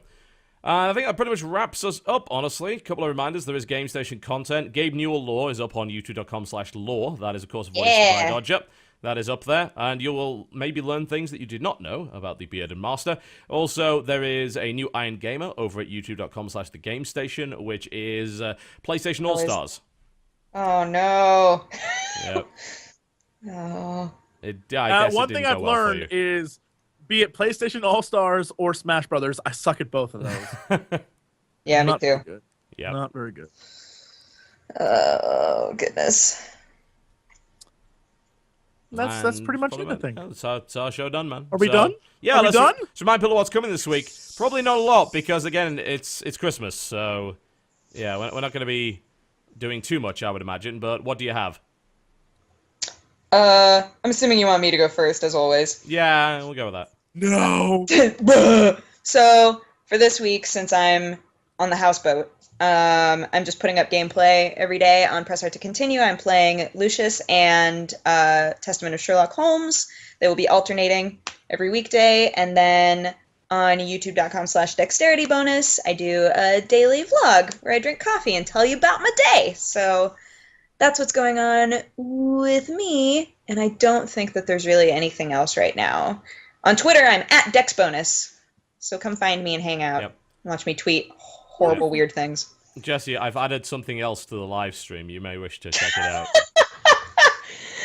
Oh, it's good. Yeah. Holy shit! Why can't I see that? Was that tweeted? No, it's on the live stream. Go and watch it. I'm just going to expand it so that everyone can actually see it in full, in all its glory. I see it, but was that tweeted at you, or did someone send that to you? Yeah, someone just tweeted it at me. It's like, hey, I made this. So like, how did you do that in like half an hour? That's so good. Amazing. That is really, really great. So I will. Who is that? Let me give you credit. Let me give you credit. Where are you? Yes, a Chibi Warmonger. Chibi Warmonger on Twitter provided that. So thank you very much. That's really, really good, cool. Chibi Warmonger. But I still don't see Dodger and I quilting together. You're on the thing, right? Oh no, that's a Mayan. That's a Mayan. That's a Mayan robot, man. Why can't he tell the difference? Yeah. What the hell's wrong with you? I mean, I would love to be a Mayan robot. It's a dream of mine. And I would love to write comments, but you failed, Chibi Robot. Sure, it's a great piece of art, and probably amazing that you did it in such a short period of time, but guess what? You failed. Everybody's saying that that's not the right person who did that. Am I crazy? It was tweeted at me by Chibi Warmonger, so unless someone else did it and then it got sent over, then I don't know. Oh, you're showing the wrong picture? No. I'm not showing the wrong picture. Either way, that picture's great. Whoever made it. That isn't Chibi. You missed Chibi's. Hold on. This is Chibi. Oh, it's Chibi's Warmonger's a different one? So who sent me that one? Oh, this one's cute too because it has the mouth and it's about to eat you. Can you link that to me? Never mind. I already have it. Here it is. Oh, that's pretty cool too. Okay, so I will show you Chibi Warmongers. I wouldn't want to miss out that one. That would be terrible. But now we don't know who sent the other one. I have no idea who sent the other one now. It was Victormon. Victormon. Okay. Hey, Victormon, you suck, buddy. Chibi Warmonger, you suck too because we aren't in it. You left out the two most important people in this scenario. You are, and people call me a dick, man. Seriously, you have way more hate. My ego can't handle being left out. Okay. I'm gonna go home and draw my own pictures of me in backpacks. Why did anyone draw pictures of me? But this is gonna happen. Jesse, what are you doing this week? What's going on? We are doing the same thing we always do. Try to take over the world. We got Dead Space. Having a blast playing Dead Space. That game is terrific. Dishonored, Far Cry, and Q&A this weekend is finally back because I've been really busy, but we're back. And, I mean, the usual. The stuff we usually do. And Jesse Cox on Twitter. Yep. And go there and follow that because it's wonderful. Yep. That's pretty cool. What am I doing this week? You're going to be seeing more PlanetSide stuff because I'm participating in this Ultimate Showdown, which is hopefully going to involve us destroying Toby Turner at every possible opportunity. He did roll on our server, which means our outfit can actually literally run him over. And we have let me know. If you need someone to be just as bad as him, you let me know. Yeah, so we have every intention of obliterating him. Our outfit is currently full, but we'll be doing a purge next week to get rid of the inactives, so we may have another recruiting spree. So that you're going to be seeing a lot more action from the outfit with a lot of shenanigans occurring. So there you go. And I don't know why people keep pointing out, the Warzoo has not been removed from Steam, you have to search for it now. You can't press the buy button, you twats. Look at it. That's what the store page says. Yeah. Seriously. People just, the obsession with gotcha moments is sadly a problem on the internet. And what else am I doing? A couple more WTF is, certainly. I'll be bringing you Awesome Noughts commentary of my new Nought, which will be coming up over the next few days. I'll also be streaming for Yogscast. That's going to be happening tomorrow. So keep an eye on my Twitter, which is YouTube. No, it's not. That's weird. Twitter.com/TotalBiscuit. And I will let you know when that's actually happening. It will most likely be the XCOM Endurance run, and there may very well be a Yogscast versus TGS battle in Awesome Noughts. Jesse's up for it. I'm up for it. Dodger is not up for it. We're going to destroy them. I hope you understand that. We'll try. I don't know, man. My character's really underpowered. Two of us alone and a bot could destroy them. My character's really underpowered. Seriously, I don't know. But we'll see. Doesn't even matter. Doesn't matter. I got them dynamite throws, man. I got them dynamite throws. You best be good with them dynamite throws because I don't know what I could do with my character. I am. It's like, doesn't kill anything. I'm very good with them. Crendor plays Awesome Noughts. We could have him. We get Crendor. Clint Hackelman from Mindflame plays it with the devs all the time. So just saying. Oh, damn. We have a cabal. Are we bringing a ringer in for this? Is that how it's going to be? That's how you win. Serious business.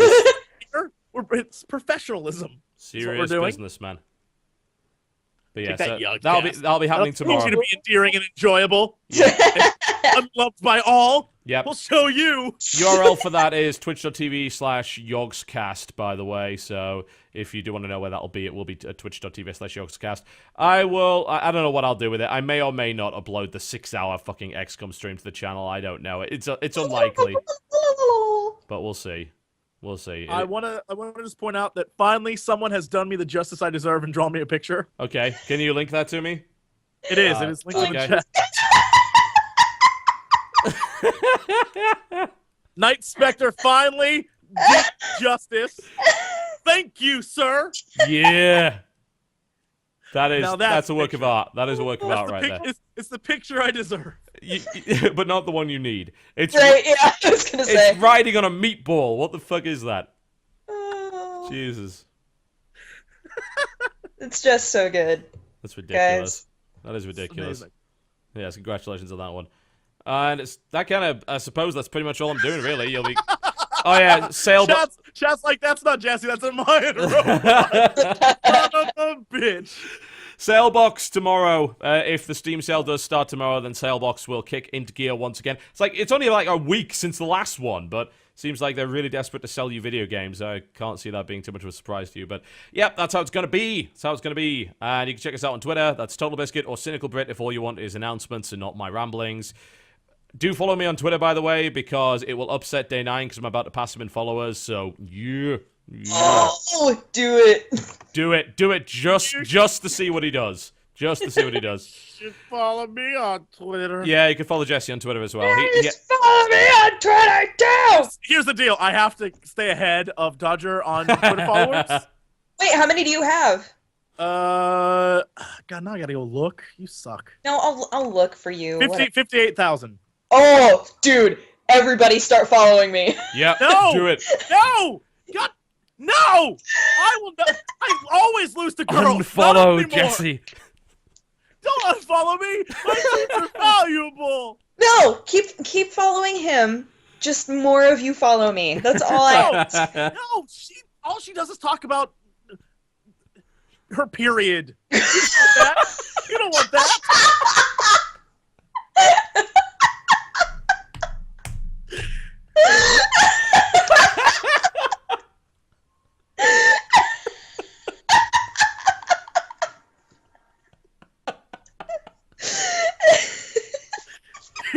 Here's the thing. Overnight, she gets 150,000 more subscribers.